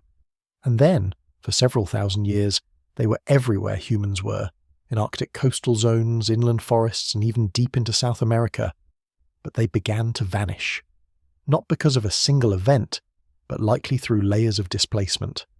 Later migrations brought other dog lineages, and with them came competition. European colonization centuries later would complete the collapse. Diseases, killing, cultural replacement. The A2B dogs were not just replaced genetically, they were unmoored from the rituals, stories, and names that once gave them meaning. Unlike pottery or arrowheads, dogs are not just artifacts, they are relationships. And when the people who understood those relationships were killed or dispersed, the dogs disappeared too. A few fragments remain, in ancient DNA extracted from dog burials in the American Midwest, in skeletal morphologies that don't quite fit modern breeds. But these are echoes.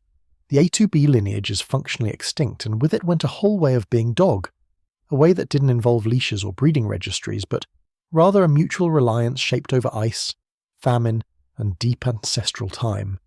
And so the question becomes, how do you mourn a disappearance that no one at the time could name? These dogs did not vanish with ceremony. No one buried the last one with flowers. Their extinction was not a moment, it was a drift. And it leaves behind not just a genetic absence, but an anthropological silence, the loss of a thread in the long braid of interspecies memory. There is a moment in prehistory when the ice began to pull back, but the cold did not leave. Glaciers retreated, but permafrost remained. The mammoth, once the axis of survival across the north, began its slow collapse into extinction. And with it, a way of life cracked open. Hunters who had depended on mammoth flesh, fat, bone, and hide now turned their attention to smaller, faster quarry. Reindeer, elk, Arctic hares. This was not an easy switch. The animals were lighter, more elusive, and required more movement to track across snowy plains and shifting seasons. In this fragile adjustment, one companion remained, and perhaps became even more important. Dogs, adapted not only to humans, but now to ice. Between 12,000 and 8,000 years ago, we see evidence across the Arctic and subarctic regions of a new kind of partnership. It was not just proximity or symbolic burial. This was functional. This was transport. This was survival. The dogs that lived alongside these cold-adapted groups were not ornamental. They were runners, pullers, carriers. A small number of ancient mitochondrial lineages begin to emerge here, particularly a 2A, found repeatedly in Arctic dog remains stretching from ancient Siberia to the Western Americas. It's not a single origin story. It's a patchwork of cold paths taken together. Some of the oldest genetic links to modern Arctic breeds may stem from this era, but we should be cautious. These were not sled dogs in the modern sense. They were not bred in kennels or selected for show traits. They were simply those that could run far, tolerate cold, and return. And those were the ones who got to eat. In archaeological contexts, we find dog remains associated with hunting tools, reindeer bone piles, and seasonal encampments near coastlines and rivers. Sometimes they are buried, sometimes butchered, sometimes burned. The treatment varies, but the presence is steady. Their roles likely spanned far beyond pulling sleds. They may have flushed game, carried light packs, tracked wounded prey, or simply warned of incoming threats. In many cases, they likely did all of these, depending on the group and the season. What unites them is their integration. These were not camp followers anymore. They were part of the system. Pathological analysis of some ancient remains shows spinal wear consistent with weight bearing, as well as healed fractures and arthritis, signs of long use rather than quick utility. They were not discarded when they slowed down. Many lived long enough to show signs of old age. That alone tells a story. In the brutal cold, keeping an animal alive past its usefulness requires more than function. It requires a bond, or perhaps an understanding. We may never know exactly what these dogs meant to the people who moved across those frozen landscapes, but we can trace the outlines in bone. The same goes for the archaeological sites. 𝐓𝐈𝐌𝐿𝐄𝐒 Island in the Russian Arctic holds some of the earliest direct evidence for sled dog use, with dated remains around 9,000 years ago showing morphological traits consistent with modern pulling breeds. These dogs were smaller and lighter than wolves, but robust enough to carry out long hauls. The spacing of dwellings and tool caches suggests logistic planning, perhaps even early trail systems. One study estimated that the dogs could have helped humans travel nearly 10 times farther than on foot alone, dramatically expanding winter range. But the most fascinating question may not be what these dogs did, but how they became this. Was it selection? Did humans favour pups that kept up, pulled well, or obeyed basic directional commands? Or did the environment itself filter the population, rewarding endurance and tolerance for cold with survival? Perhaps both. In either case, the result was a divergence not just genetically, but behaviourally.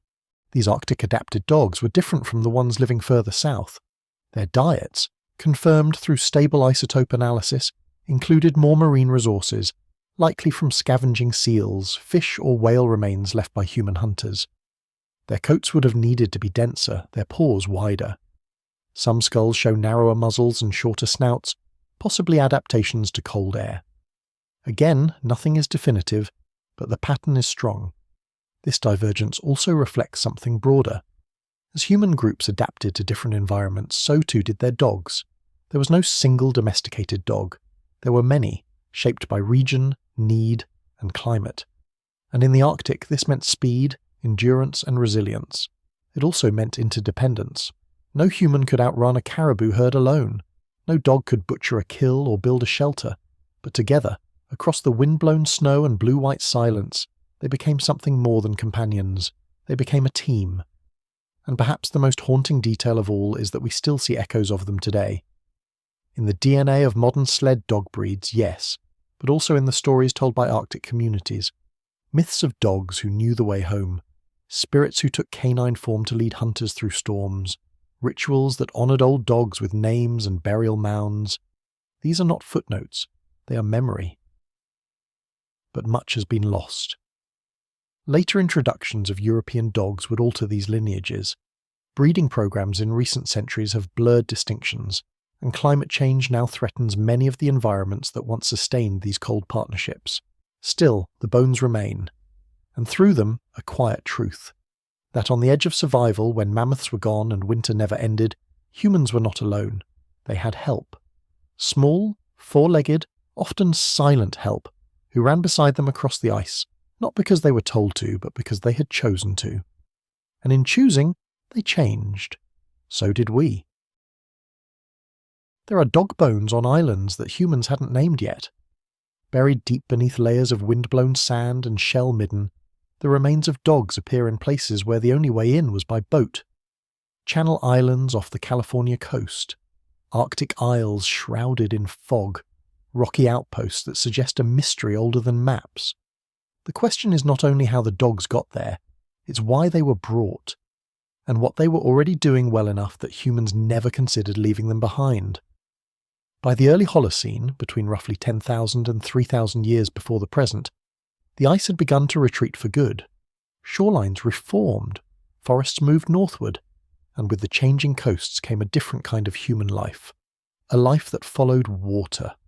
Maritime foragers, fishers, and island hoppers began to leave a clearer archaeological footprint across the edges of continents. And in a pattern that is now hard to dismiss as coincidence, dogs appear alongside them. These were not the village scavengers of settled Neolithic societies. These were animals that boarded boats.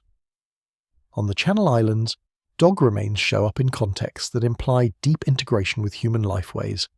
Some of the oldest dated remains belong to the so-called island fox of San Nicolas and Santa Cruz, a species genetically derived from dogs but dwarfed by island isolation. Whether transported intentionally or accidentally, their arrival suggests dogs had already become embedded in human patterns of movement and provisioning. In sites like Daisy Cave and Arlington Springs, canine remains are often found among food waste and shell tools, meaning the animals likely lived alongside people, not merely as companions but as part of the ecology of survival. In British Columbia, coastal archaeological layers show repeated co-presence of dog remains and fishing tools, along with patterns of intergenerational habitation. The dogs seem to have played a role in hauling, guarding, and even herding marine mammals in certain cases. There is also isotopic evidence that dogs in these regions consumed marine diets, rich in salmon and shellfish. This was not incidental scavenging. These dogs were fed, sometimes ritually buried, and often preserved in oral traditions that assign them protective and spiritual roles at sea. Along the Pacific Northwest and the Bering Sea, the archaeological visibility of dogs becomes more pronounced in seafaring contexts. Their remains are found in kayak hunting societies and coastal base camps where year-round marine resource extraction occurred. The functional presence of dogs in these economies likely included sled hauling over coastal ice, scent trailing, and possibly even serving as early warning systems against predators or rival groups. There is an understated consistency to their presence. Where humans adapted to maritime life, dogs adapted with them. This pattern extends across the Arctic Circle. In Siberia, dogs were already being used as draft animals by the end of this period, and along the coasts of Greenland and Labrador, they were entombed near humans in burials that date to roughly 4,000 years ago, signalling something deeper than utilitarian use. In many of these societies, mythology framed dogs as guides, not just in life, but in death, figures who could navigate rivers of ice and shadow. What makes these discoveries especially compelling is the implication of agency on both sides. For a dog to cross a sea channel, someone had to bring it. But for a dog to thrive there, it had to offer something in return. These weren't house pets. They weren't baggage. They were partners in mobility. Some may have pulled loads. Others may have simply endured hunger and salt air without complaint. But the result was the same. On new shores, in strange climates, they stayed. And they helped. We tend to think of maritime expansion as a human achievement. Boats, sails, courage. But perhaps it also relied on the quiet resilience of a species that could be trusted not to panic when the land disappeared behind them.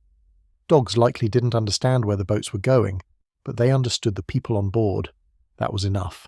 And in return, people came to rely on the dogs as part of the journey. Island sites from Japan to Scandinavia, from the Aleutians to the Mediterranean, are beginning to show a similar pattern. Wherever humans crossed water habitually, dogs were not far behind. And not all of them were the same.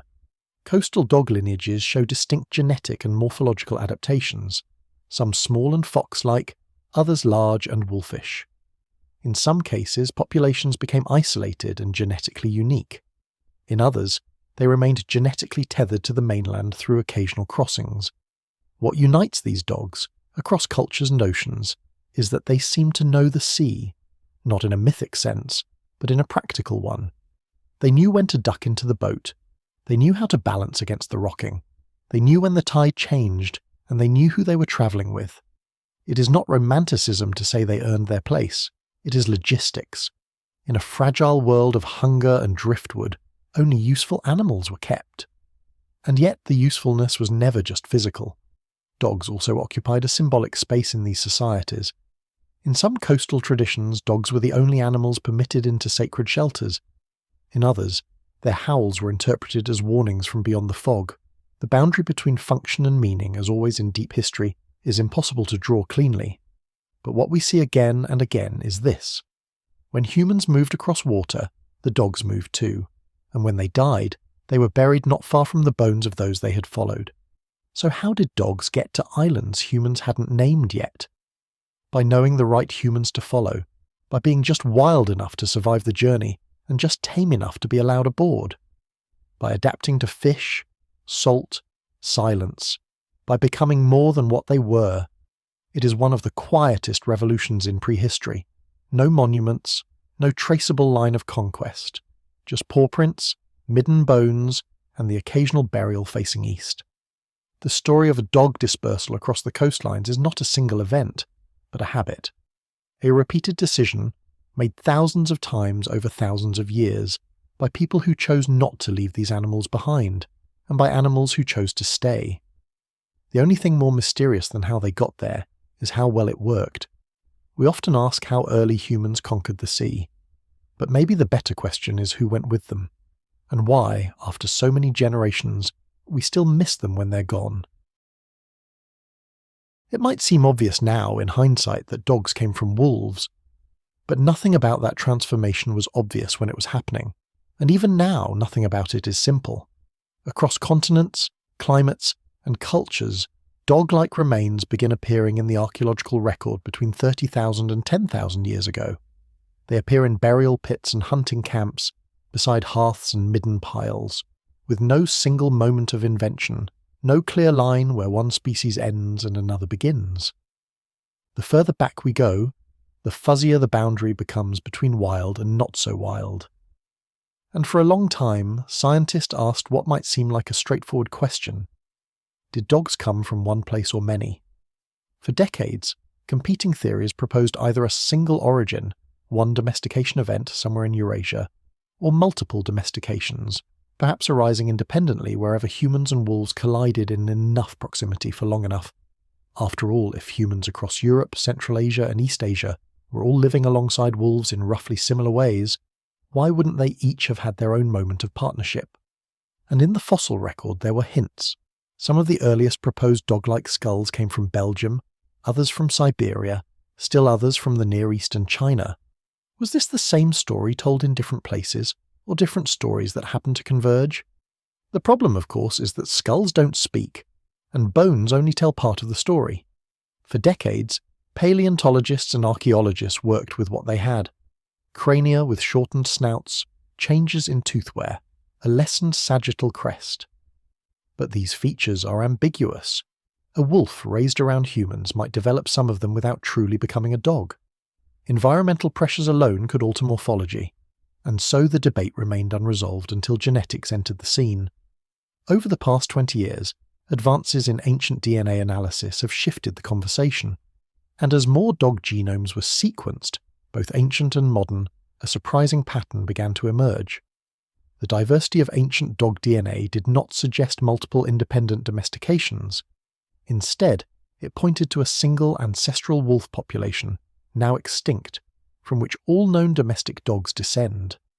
This population appears to have diverged from other wolves between 30,000 and 20,000 years ago, and while dogs rapidly diversified after that, the genetic foundation seems to come from a single domestication event. That doesn't mean the story was linear. After their origin, early dogs interbred with local wolves in many regions, introducing complexity into their genomes. Dogs in the Americas, for example, show traces of admixture with ancient North American wolves, while others in East Asia or Siberia carry genetic signatures from the regional canids they encountered. These secondary gene flows created the wide variety of early dog lineages, but the root remains the same. Interestingly, this genetic picture is complicated not by too little data, but by its richness. Some ancient dog genomes show such early divergence from each other that scientists once wondered if they might have stemmed from separate domestication events. But the consensus now leans toward a single origin, followed by rapid geographic spread, isolation, adaptation, and local interbreeding. What looked like multiple origins was more likely multiple adaptations of the same origin. Still, this isn't a settled matter.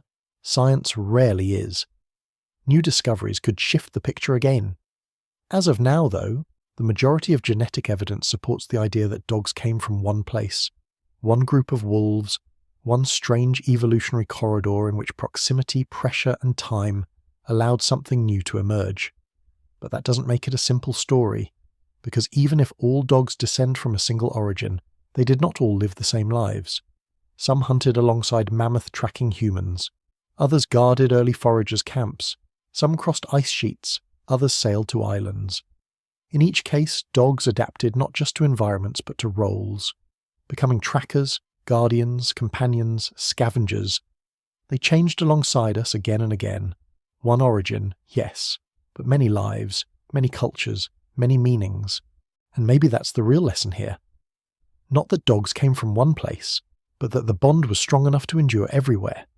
Once it formed, it didn't need to be reinvented, it just kept spreading. This was not a domestication that had to be done over and over. It was one that, once it happened, never really stopped. And today, when a dog lies beside a fire or watches a child sleep, or pads behind a wandering shepherd, it doesn't matter where that first spark came from. The result is the same, an ancient alliance still holding. The haunting question is not how many times we domesticated dogs. It's why we never let go after the first. For many years, the idea that dogs might have more than one origin was seen as a kind of default setting in archaeology. After all, humans were everywhere. Wolves were everywhere. It made a certain kind of intuitive sense that domestication could have happened multiple times in multiple places. And for a while, that's exactly what the evidence seemed to suggest. Dogs in the Americas looked genetically distinct from dogs in Siberia. Dogs in Africa didn't quite match the profiles found in Europe or the Near East. Ancient dog remains found in Central Asia had features that seemed unusually archaic. And with each new find, the possibility of the multiple domestications was resurrected, like a ghost that refused to settle. But then the genomes got better, and the better they got, the stranger the picture became. What once looked like multiple origins began collapsing into one tangled but shared history. Most ancient dogs, despite their diversity in form and location, seem to carry echoes of a common ancestor, an ancestral dog population that no longer exists in the wild. It didn't matter whether they were buried beside mammoth hunters in Siberia, sailing with maritime foragers in California, or walking alongside reindeer trackers in the European tundra. They all shared, at the deepest level of their DNA, the signature of one bond. That bond, however, didn't mean one place.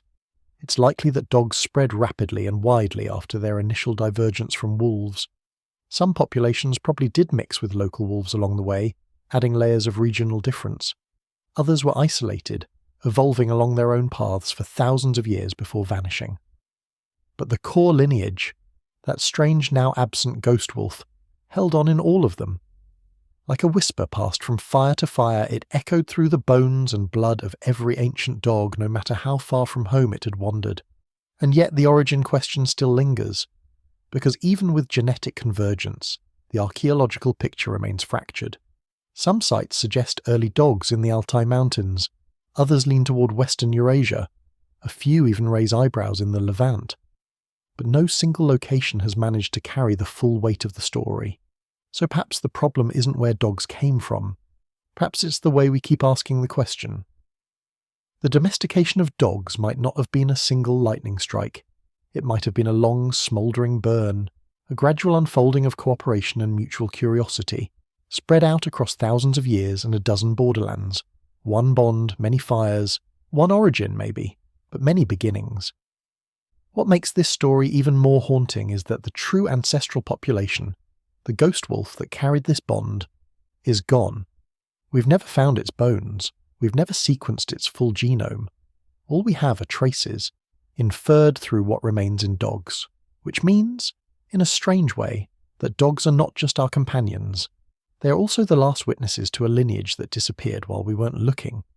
And maybe that's what makes the bond unique.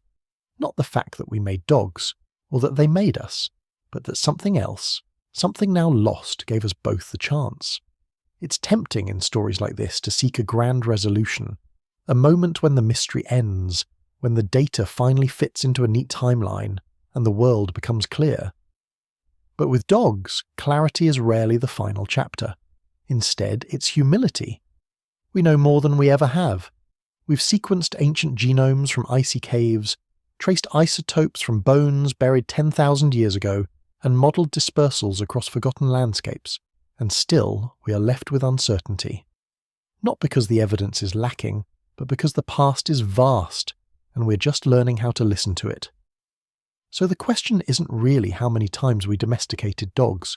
The question is how long we were willing to keep the bond alive, and what it says about us, that even before the rise of cities, kings and calendars, some small part of our species knew how to hold on to something wild without needing to conquer it. And as we trace that bond through the rest of this story, it might help to remember, not every ancestor leaves behind a fossil, some just leave a friend. They were never really tamed, not in the way we sometimes imagine. No leash, no whistle, no soft pat on the head from a bored Bronze Age boy. The earliest dogs of the Near East didn't arrive into our world fully trained.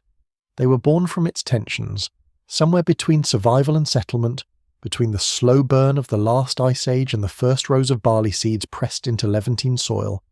Dogs began to emerge not just as companions, but as constants. This was not a story of sudden change. It was something closer to fusion, a convergence of paths that had been running in parallel for thousands of years, until finally they began to twist together. Around 10,000 years before the present day, in a region stretching from modern-day Israel into the Anatolian plateau, we begin to find something we hadn't quite seen before. Dogs embedded in human settlement, not just camp. These animals were not scavengers lurking at the edge of Paleolithic fires anymore. They were closer, spatially and socially. We find them in some of the earliest sedentary villages, places like 𝐓𝐈𝐌𝐿𝐄𝐒𝐒, where circular stone huts ringed by grinding stones and hearths hint at the dawn of a very different lifestyle. These settlements, pre-agricultural or just barely on the cusp, were not farms in the modern sense, but they were rooted, persistent, and smelled of meals cooked in the same place for generations. Dogs lived there too, and not just as coincidence. The archaeological layer cake of these sites includes bones that match morphologically with known early dogs. These were no longer wolves. They were smaller, lighter boned, and in many cases bore signs of healed injuries, suggesting they had lived long enough to recover, which often in the wild doesn't happen, not without help. From a genetic standpoint, this region offers one of the strongest signals for a large and persistent population of early dogs. Mitochondrial evidence points to what's called haplogroup A, a lineage already well established by this time, and one that would later spread throughout Europe and parts of Africa. But again, what matters isn't the code, it's what it implies. These dogs weren't just hanging on, they were thriving in a context that had changed radically. The great glaciers were retreating, the megafauna were thinning out, and the humans, once seasonal wanderers of steppe and forest, were beginning to tether themselves to place. Dogs did not resist this shift. They adapted to it, and maybe even helped it along. What were they doing? It's hard to say with certainty. But if you look closely at sites like 𝐓𝐈𝐌𝐄𝐒𝐒 or 𝐓𝐈𝐌𝐿𝐄𝐒 in southeastern Anatolia, communities that predate full-blown agriculture yet hint at organised lifeways, you find more than bones, you find pattern. Dogs appear in domestic space, near human remains, occasionally in burial contexts, though less ceremonially than in later eras. They are, for lack of a better word, present. And when you map that presence across space and time, you start to see something strange. The density and spread of dog remains in the Near East suggest not just passive coexistence, but active partnership. These dogs were most likely performing tasks, guarding food stores, alerting to danger, following human routes to water or wild stands of grain. In a world before fences, before granaries, before locks, this would have been no small thing. There's also a behavioural clue buried in the bones themselves.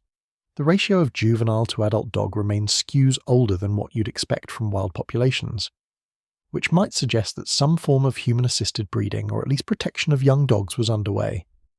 Not as deliberate as kennel selection, of course, but enough to shape the next generation, enough to bend the curve of natural selection just a little more toward tameness, toward proximity. This isn't just a story of the Near East adopting dogs, it's also about what the Near East was becoming, and how dogs fit into that. As people began experimenting with domesticated plants, with sheep and goats, with architecture and storage, they created entirely new types of ecological niches. Dogs filled some of those, but they also shaped them. A dog that barked at an intruder could change the structure of a settlement. A dog that helped herd goats might influence the way those goats were moved. A dog that kept rodents at bay could shift how and where food was stored. These aren't inventions, they're adaptations, quiet ones, but they matter.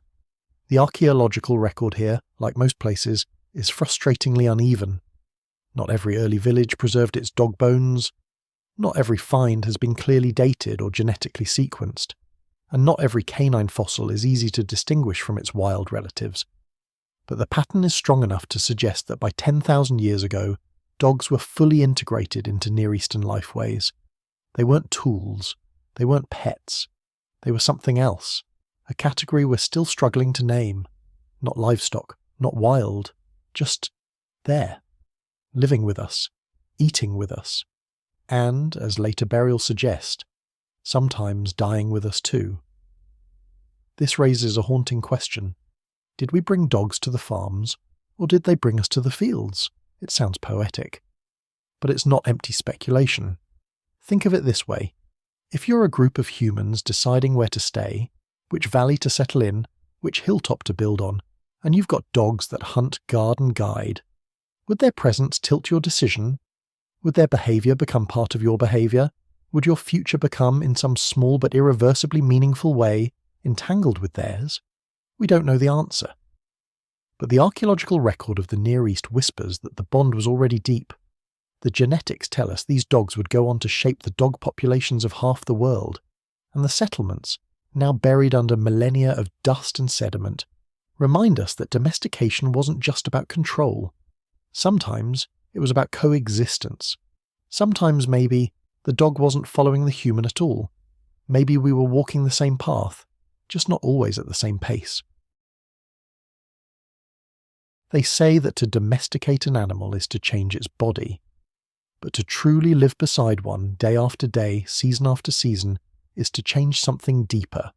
How both of you behave, how you think, and how you decide what is safe. In the aftermath of the last ice age, sometime between 9,000 and 6,000 years before the present, humans began to do something that not even the most curious wolf could have predicted. We stopped following the food, and for the first time in our long and restless prehistory, we asked it to stay in one place. So the question that followed, quietly and urgently, was this: how do you convince wild animals not to leave? And how do you protect them when others try to take them?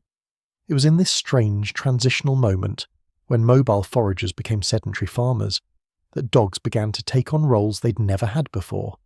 Not as camp scavengers, not even as hunting aids, but as participants in a new kind of ecological experiment.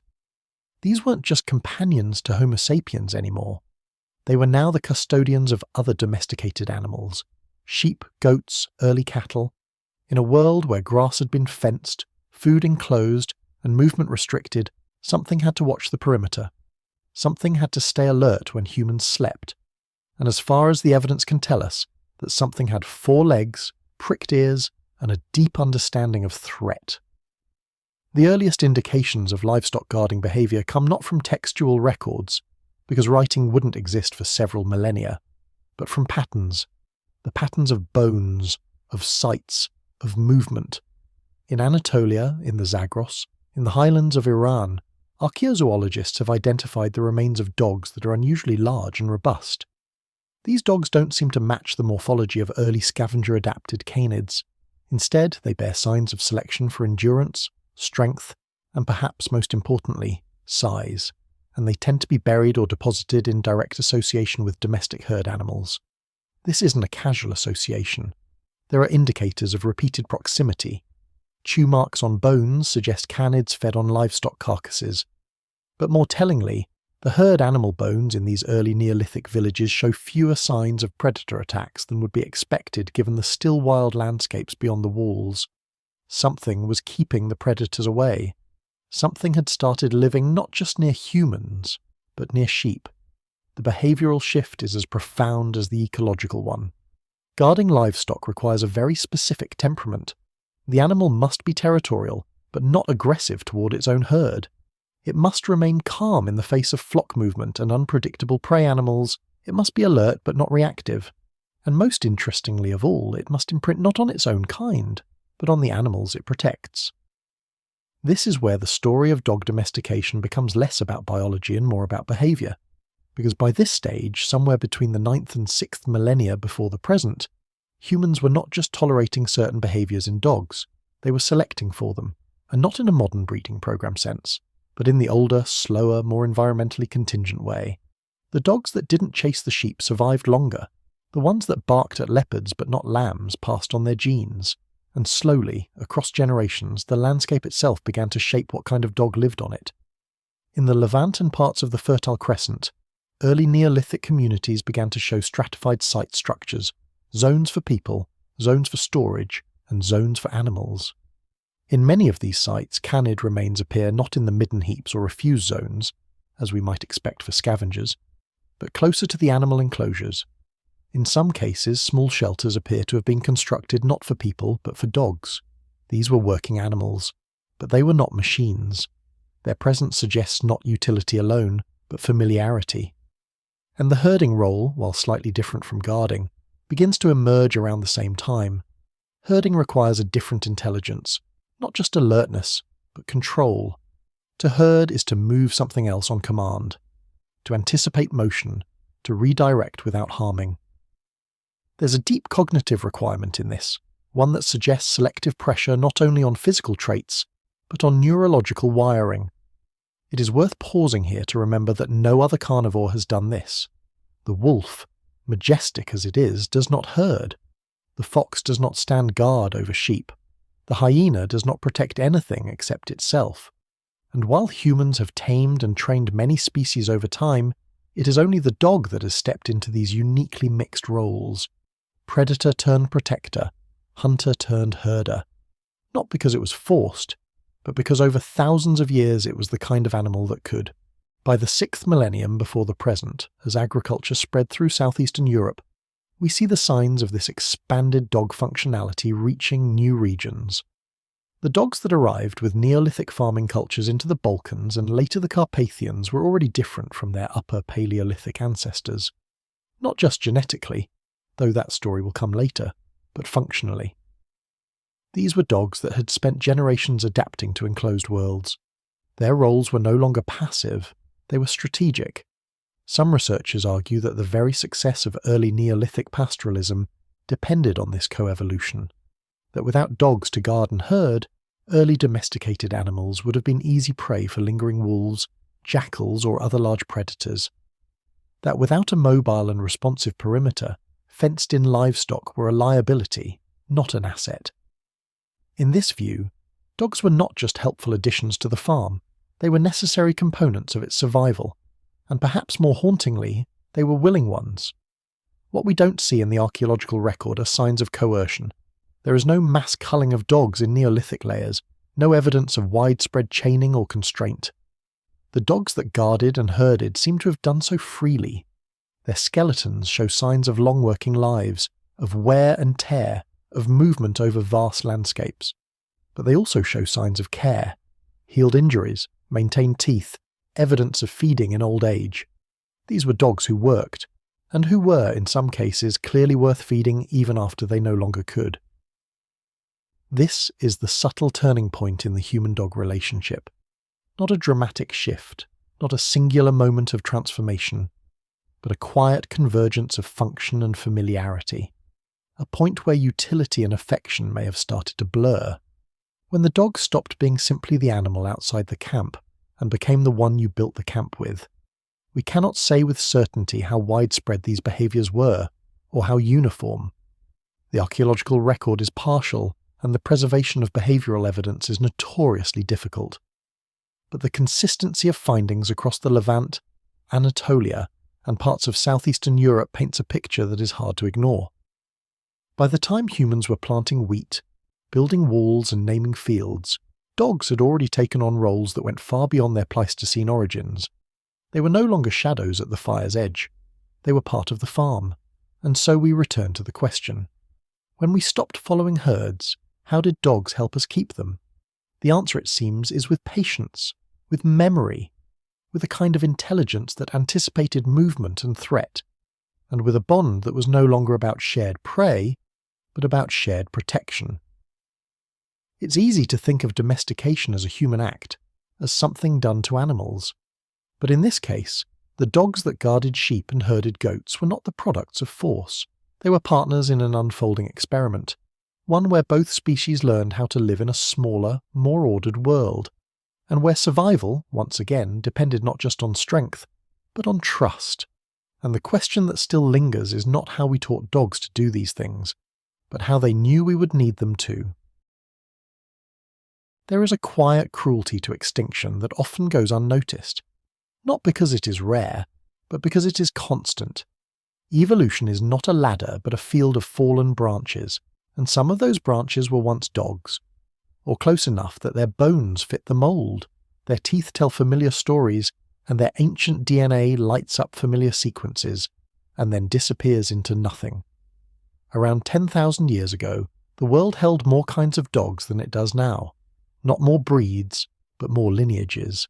Entire evolutionary trajectories, different enough to leave distinct genomic shadows, similar enough to vanish without a monument. These dogs, or proto-dogs, were part of the landscape that early humans moved through, and in some cases moved with. But they did not all lead forward into the lineages we know today. Their traces survive not in kennels or pet cemeteries, but in fragments of genetic code buried in long-abandoned camps, or sealed in permafrost, or in archaeological sites where the dogs that weren't buried with ceremony, but discarded with the refuse.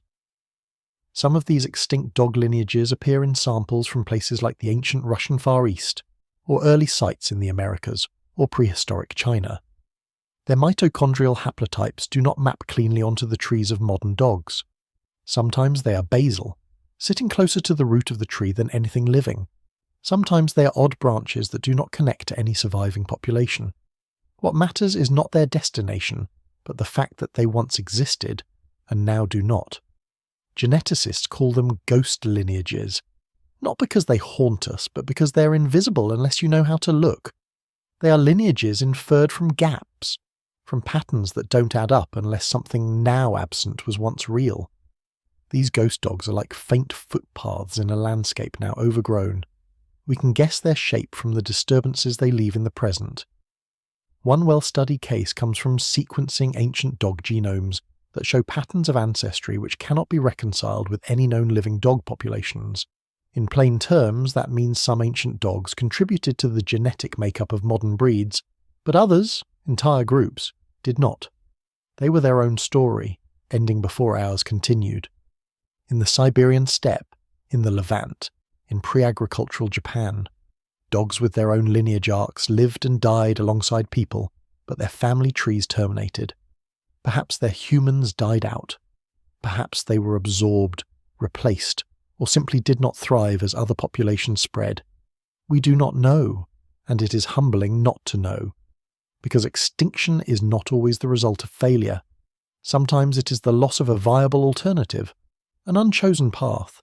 These dogs were adapted to worlds that vanished, Ice Age ecologies, mammoth steppes, pre-agricultural coastal routes.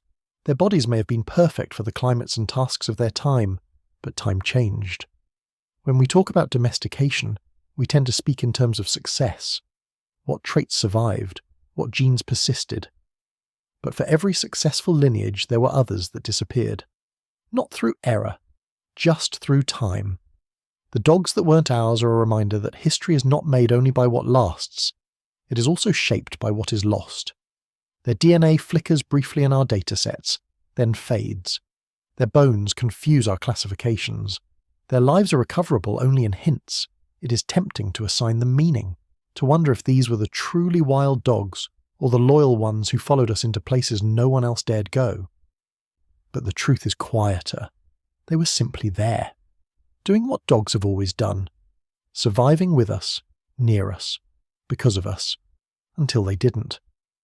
We often imagine prehistory as a story of ancestors, but it is also a story of cousins who left no descendants, dogs we knew, then forgot. And that forgetting wasn't always an act of neglect. Sometimes it was just the wind, the ice, the movement of camps, the slow changing of tongues. In that sense, the dogs that weren't ours were very much like us. A few of their bones remain. Their genes echo faintly, but mostly they're gone, and still for a while they mattered. It's one thing to bury a dog, it's another to paint one, or to butcher one, or to wear one. Somewhere between the end of the Ice Age and the rise of the first true villages, dogs, once tolerated scavengers and later cold-nosed workers, began leaving marks not just on human economies but on our stories, our rituals, our taboos, and we began leaving marks on them too, sometimes in ochre, sometimes in ink, and sometimes in bone. Around 10,000 years before today, across the Fertile Crescent, northern Africa, and parts of Eastern Asia, something changed in the archaeological record. Dogs stopped being just present. They started being placed, in burials, in middens, in iconography. They began appearing in positions that were not random, curled against human skeletons, aligned near doorways, or carefully posed as if meant to watch or guide. But interpretation is difficult. A dog interred beside a child, does it mean protection or simple disposal? A mandible cut clean and discarded near a hearth, food waste or ritual offering? Archaeology doesn't speak in certainty, it speaks in fragments. But even fragments tell stories, and dogs had begun to appear in more of them. In Sayonu, a pre-pottery Neolithic site in southeastern Anatolia, a few scattered dog bones have been found near the skull building, a structure associated with complex mortuary rituals.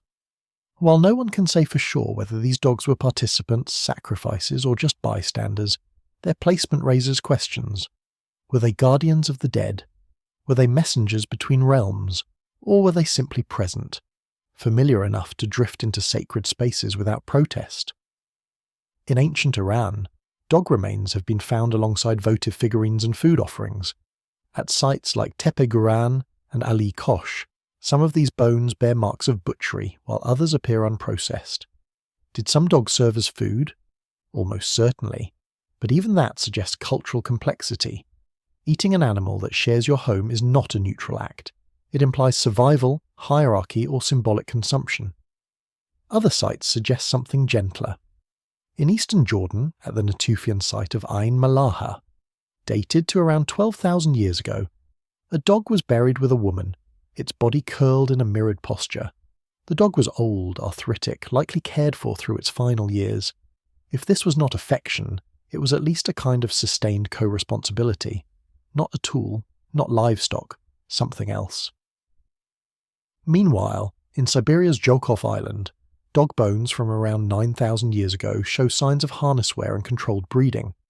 Early sled dogs, adapted for pulling and survival. While this tells us about function, it also hints at identity. These dogs weren't just present, they were selected, controlled. Some were chosen, others perhaps were culled. But bones aren't our only record. In Saudi Arabia's Shuwaimis rock art, dating back over 8,000 years, we see something even more direct. Humans etched with dogs on leashes, in hunting scenes. The dogs are stylized, with curled tails and pricked ears, resembling the modern Canaan dog. Whether symbolic or representational, the message is the same. These creatures mattered enough to be drawn, not just used, not just buried, but memorialized, preserved in pigment and time. Even taboo leaves a trace. In ancient Egypt, the dog-headed god Anubis represented embalming and the passage to the afterlife. But in Zoroastrianism, dogs were both sacred and strictly regulated, seen as protectors of souls but forbidden from certain forms of handling. In the Indus Valley, the evidence is thinner, but dog remains in domestic contexts suggest routine presence and possible restrictions. And then, there's the matter of food. In China's early Neolithic villages such as Xishan and Jiahu, dog bones make up a significant percentage of faunal remains, some showing clear cut marks, others burned or processed. Was dog meat a staple, a delicacy, a ritual requirement? It's difficult to say. But their consistent inclusion in refuse pits alongside pigs and deer suggests normalized consumption. Again, cultural logic doesn't always match modern sentiment. There are also patterns in age and health. Many dogs in early Neolithic sites died young. Some show signs of congenital disease or malnutrition. Others had healed fractures, indicating long-term care. These contrasting details suggest different relationships, possibly even class distinctions. Some dogs worked, some suffered, some were sheltered, just like us. And art, always one of the last places to let go of myth, preserves glimpses of these bonds. Tiny figurines, carved in clay or bone, found in Mesopotamia, the Levant and the Balkans, show dog-like shapes curled in sleeping poses or mid-run. Are they toys, talismans, effigies, No one knows. But they're unmistakably canine, not wolves, dogs. Even language holds clues. In the proto-languages of Eurasia, reconstructed root words for dog appear surprisingly early, possibly as far back as Proto-Indo-European, where Akwon gave rise to words like canis and hound. Linguistic trees are theoretical, but the implication is clear. People were talking about dogs before they were talking about wheels, or kings. It's possible, even likely, that many of these roles overlapped. A dog could be guard, food, guide, and companion all within a single lifetime. But by the early Holocene, that overlap had taken on cultural weight. Dogs weren't just tolerated, they were entangled, in belief, in burial, in daily life. Still, archaeology warns us not to romanticize too quickly. A carefully buried dog tells us only that someone buried it. Not why, not with what feeling. And remains that seem random may once have been loaded with meaning we can no longer decode. The past is not a story, it is a residue. But what a residue it leaves. One filled with scratches on bones, soot in teeth, pigment on stone, and ghost prints in ancient mud. The story of dogs entering culture is not a single event. It's a slow sedimentation. Layer by layer their roles shifted, from watcher to worker, from meat to myth. And perhaps the real shift wasn't in them, but in us, in our willingness to see something more in the creature at our feet. Not just a beast, not just a tool, but a mirror, with a heartbeat. One that shared our shelters, that guarded our dead, that learned our habits, and in turn became woven into our concept of the human. Which leaves us with a quiet question, one still unanswered by all the bones and burials and burnt remnants we've gathered. When exactly did we start telling stories about dogs? And when did they start telling stories about us? Some parts of the human past are loud, carved in stone, buried in tombs, painted in ochre across the backs of cave walls. Others are quiet, more wind than record.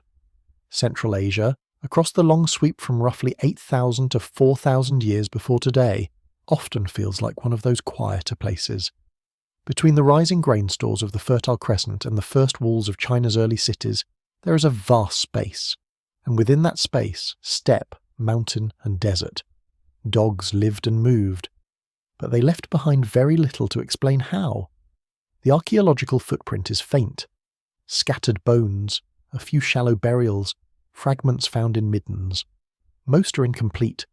Many are not even recognised until decades after excavation, when zooarchaeologists return to reclassify misidentified wolf remains. It's not that dogs weren't there, it's that the record lost their names. Sites like Jaitun in modern-day Turkmenistan provide some of the earliest traces. Dated to around 8,000 years ago, this Neolithic village offers glimpses of domesticated sheep, goats, and cereals.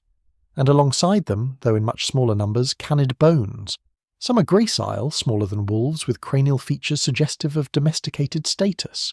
Others are more ambiguous, blurring the line between wild and tame. The pattern continues across the Kopet Dag foothills and beyond, in the settlements that dotted what is now Kazakhstan and Uzbekistan. But the silence is not just in the bones, it's in the lack of decoration. No figurines, no carvings, no obvious graves. While dogs appear in the material culture of the Near East and Eastern Asia, here they're mostly invisible, part of the background, like the wind. Why? Perhaps their role was so routine, so embedded in daily life, that it required no special record. Or perhaps the cultures that lived here viewed dogs differently, not as sacred, not as symbolic, but purely functional. Guardians, hunters, companions when needed, but not memorialized. A tool more than a totem. Or perhaps something else is at play, movement. Central Asia is a place of migrations, of shifting cultures, of herders and hunters on the move, and mobile people often leave mobile records. Tents collapse, bones scatter, fires leave ash but little else. The dogs of this region may have been crucial to survival, especially in open landscapes with predators and prey alike. But their traces drifted off with their footprints. There are exceptions. In the Junga Basin, some later sites begin to show stronger signals. A few dogs are found with healed injuries, suggesting care. Others appear in juvenile form, perhaps culled young for reasons unknown. And in the later layers, toward 4,000 years ago, we begin to see more morphological consistency. Shorter snouts, curled tails, crowding into the range of what we recognize as early domestic breeds. But even these signs are whispers compared to the dense data from Europe or the Levant. Genetic studies, where available, suggest that Central Asia was not just a corridor, but a mixing zone, a place where dog lineages from the east and west overlapped, blended, and sometimes disappeared. This region may have hosted local domestication events, or at least hybridization between dogs and wolves. But the genetic signatures are faint, overprinted by later migrations. Dogs came in, moved on, or were overtaken by newer arrivals. Their genes passed through without leaving clear lines of descent. This makes Central Asia a kind of genetic ghost field, important, vast, but hard to hold on to. It forces us to confront a discomforting reality in archaeology. Absence is not the same as insignificance. Just because we can't find the story doesn't mean it didn't matter. In fact, the silence itself may be the clue. In a region defined by seasonal movement, where human settlements rose and fell without monumental stone or deep burial pits, dogs may have taken on roles that were intimate but undocumented. They may have been herders, long before written herding contracts. They may have warned of snow leopards in the dark, or slept outside yurts before we had a word for yurt. They were likely part of kin networks, part of the way knowledge passed, not by script, but by imitation, memory, and pawprint. There's even evidence in later millennia that Central Asian dogs contributed genetically to breeds that spread across Eurasia. Tibetan mastiffs, Afghan hounds, and various livestock guardians all trace partial ancestry to this blurred middle zone. It's not that the dogs of Central Asia didn't matter, it's that their impact rippled outward rather than standing in place. In a way, their story mirrors the region itself, a place between empires, between languages, between sedentary farming and pastoral nomadism. Not lost, just not still. And maybe that's the point. Not every chapter in our shared history with dogs is marked by graves or carvings. Some are marked only by the space between pawprints, the wide steppes, the silence of the hills, the thousands of years where we moved and they moved with us, without stopping to write it down. So when we ask what dogs were doing in this great middle stretch of prehistory, maybe the better question is, what were we doing that we didn't stop to notice? And what did they learn, walking beside us in a time we forgot how to remember?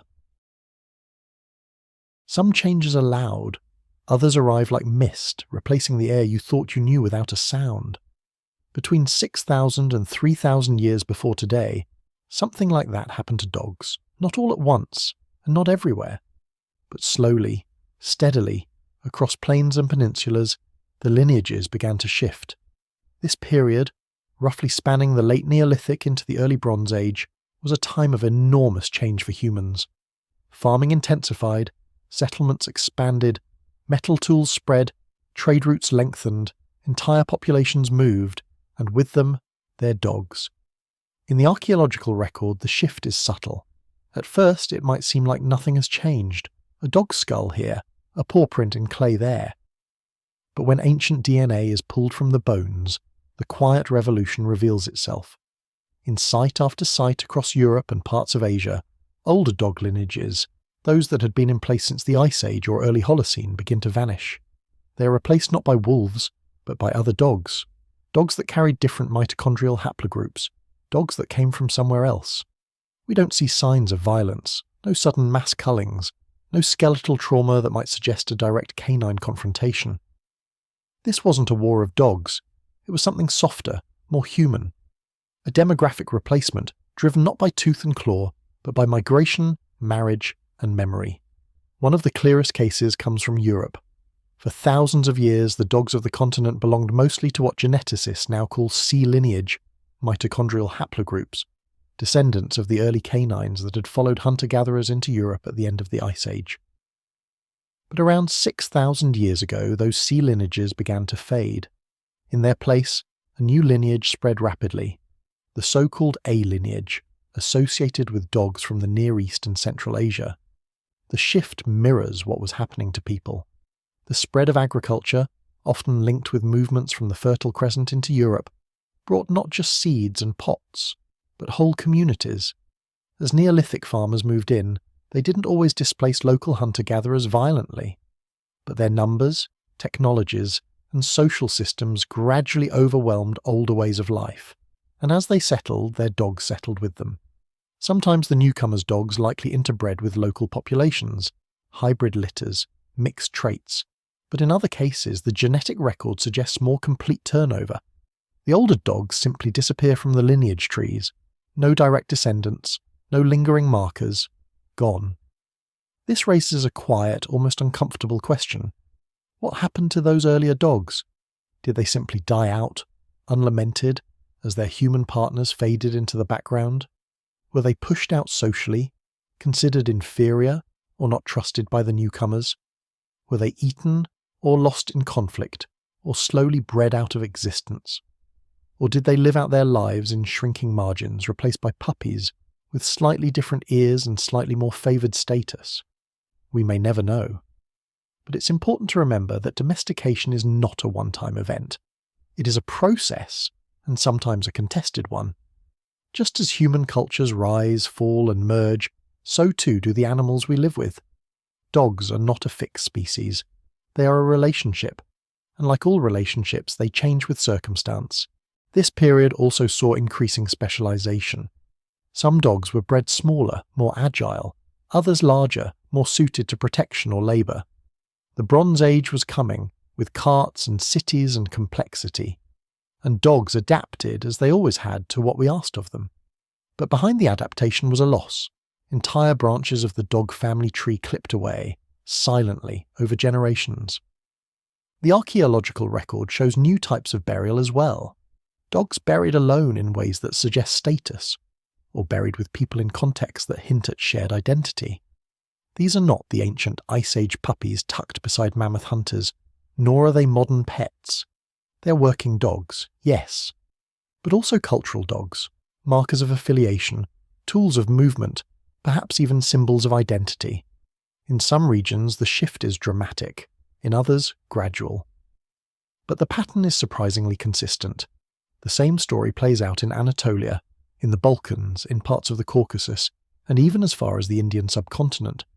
The older dogs, those whose DNA we first saw near the fires of Ice Age Europe, or in the Arctic lifeways, are slowly replaced. Not by wolves, not by something wild, but by other dogs. Dogs that humans brought with them, trusted, fed and buried. There is no known rebellion, no archaeological site filled with the bones of native dogs rejecting their replacements. But we do see echoes of stress, increased pathology in transitional periods, signs of nutritional strain, shifts in diet that reflect changes in human food systems, dogs eating more cereal residues, more domestic meat waste, less bone. Their lives began to mirror ours more tightly than ever before. This period also marks the expansion of long-distance trade. Obsidian, copper, salt, and, quietly, dogs. Puppies were portable. They could travel in baskets, on boats, or walk beside a caravan, and once in a new region, they could change the local population, just as one migrating person can change a village's dialect or gene pool. So while the genetic record tells us of loss, it also tells us of connection. The dogs that replaced others weren't invaders, they were passengers. Their success was a side effect of human movement, of settlement, of change. By the time the Bronze Age was in full swing, most of the older dog lineages were gone from the regions we've sampled. Not extinct globally, but erased locally, replaced by newer strains with different histories. The forests still had wolves, but the villages had dogs with foreign ancestry. And perhaps the most haunting thing of all is that we wouldn't have noticed had we not looked at their DNA. The bones look similar. The roles were mostly the same. The relationship, dog to human, hadn't ended. But the thread of ancestry had quietly changed hands. It's a reminder that history doesn't always shout. Sometimes it replaces itself silently, like a dog curling into a new bed, in a new place, by a new fire, beside someone else. Some never left, while others followed herds across melting tundras, paddled silently in dugouts down ancient rivers, or padded after boots on newly beaten trade routes. A few simply stayed. They curled under the same eaves season after season, watched the same sky from the same hill, and lived out their short, watchful lives without crossing mountains or seas. These were not the wanderers, these were the ones who waited. It's easy to forget that not all of human prehistory was movement. Sedentism crept in long before agriculture solidified it. Some groups found niches so rich they had no need to roam. River mouths, lake edges, marshlands with seasonally predictable bounty. In these places, long before walls or wheat, stability arrived, not in stone, but in rhythm. And wherever humans found a reason to settle, some canines settled too. The archaeological record hints at their presence, but only quietly. There are paw prints embedded in hardened earth floors, compact middens with dog-sized gnaw marks, remains of animals whose lives suggest they moved very little. In certain settlements, particularly in parts of the Levant and the early Anatolian sites, we begin to see dogs that don't resemble the rangy, lean travellers of the Ice Age. These are stockier, sometimes smaller. Their wear patterns suggest repetitive motion in confined spaces. Their bones suggest diets closely tied to human refuse. They are less wild in behaviour, not because they were bred that way, but because their world had shrunk, with us. There's something intimate about these early stationary dogs. They didn't come with us on epic journeys. They didn't herd livestock across valleys or haul sleds across permafrost. Instead, they guarded baskets. They sniffed at fish hung to dry. They barked at the rustle of a stranger's footstep in the reeds. They sat under tables, if we can call stones arranged in a circular table. They slept where we slept, not because we had trained them, but because neither of us had anywhere else to be. In some sites, dogs appear to have had fixed spatial roles, entrances, perimeters, hearth zones. We don't yet know what these placements meant, if anything, but the repeated pattern suggests at least one thing: someone noticed. Someone let them be there. The bones of these dogs often show signs of age, joint wear, dental attrition. Some lived long lives for their time. That too suggests a relationship that was not merely utilitarian. An animal allowed to grow old is an animal that had value beyond the moment. And yet, these are not modern pets. There is no collar, no leash, no grave marked with carved affection. But perhaps their loyalty was measured in stillness, in not running when the world changed, in staying beside us even as the very idea of place was being invented.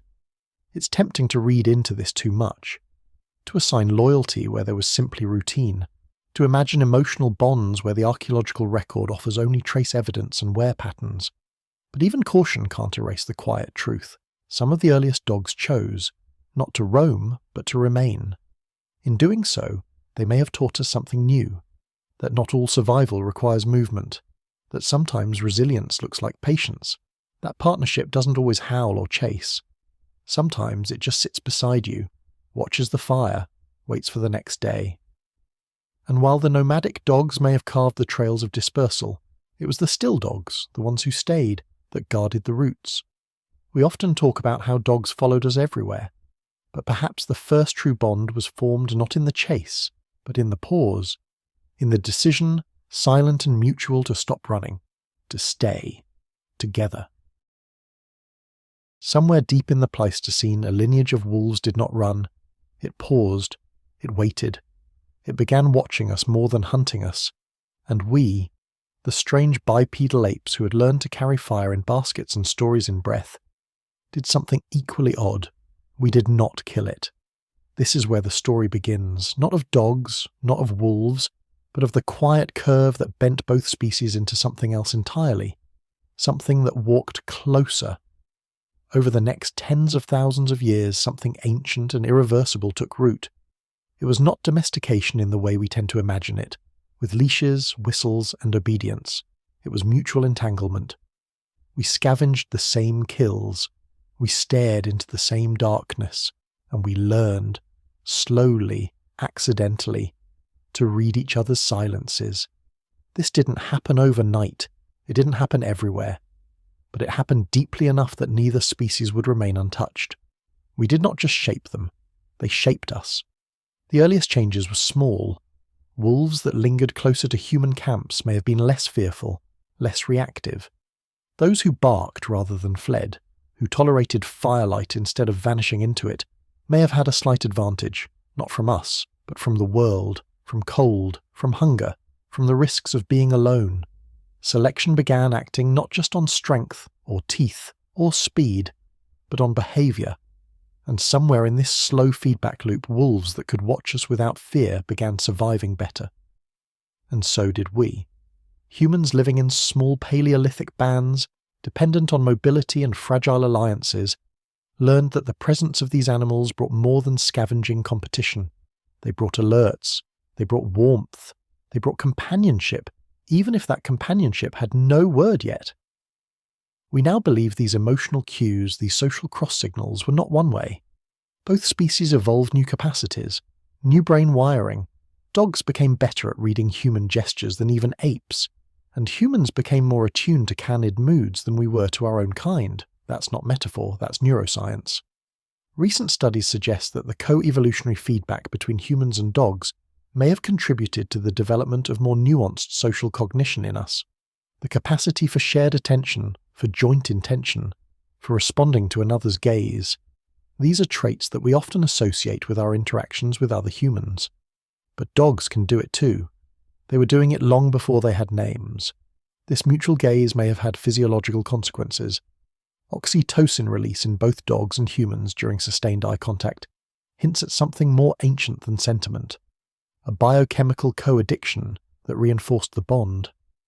As human societies transitioned from foraging to farming, from nomadic bands to sedentary villages, the roles of these early canids diversified. Some became herders, some guards, others likely remained companions, although that term may still be too modern. But the point remains. Their evolutionary path forked alongside ours. We didn't just drag them with us. In many cases, we brought them because they changed what was possible. They made new behaviours, new economies, and new forms of safety possible. We reshaped each other's survival strategies. It is tempting to imagine this as a linear story, but it isn't. The genetic record shows bursts of divergence and collapse. Lineages that flourished in one part of the world vanished in another. Some dogs replaced others. Some human groups adopted dogs anew. And through this, the bond remained resilient. The evolutionary leash was invisible but taut. And though the cultural meanings changed, from sacred figures to taboo eaters to divine messengers, the proximity never quite disappeared. We also learned, across continents and cultures, to incorporate dogs into ritual. They were buried with us, painted beside us, fed with us, eaten with us, and mourned with us.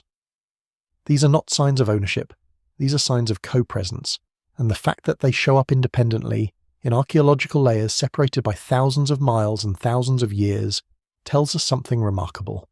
The bond did not travel. It emerged again and again from the same shared vulnerabilities.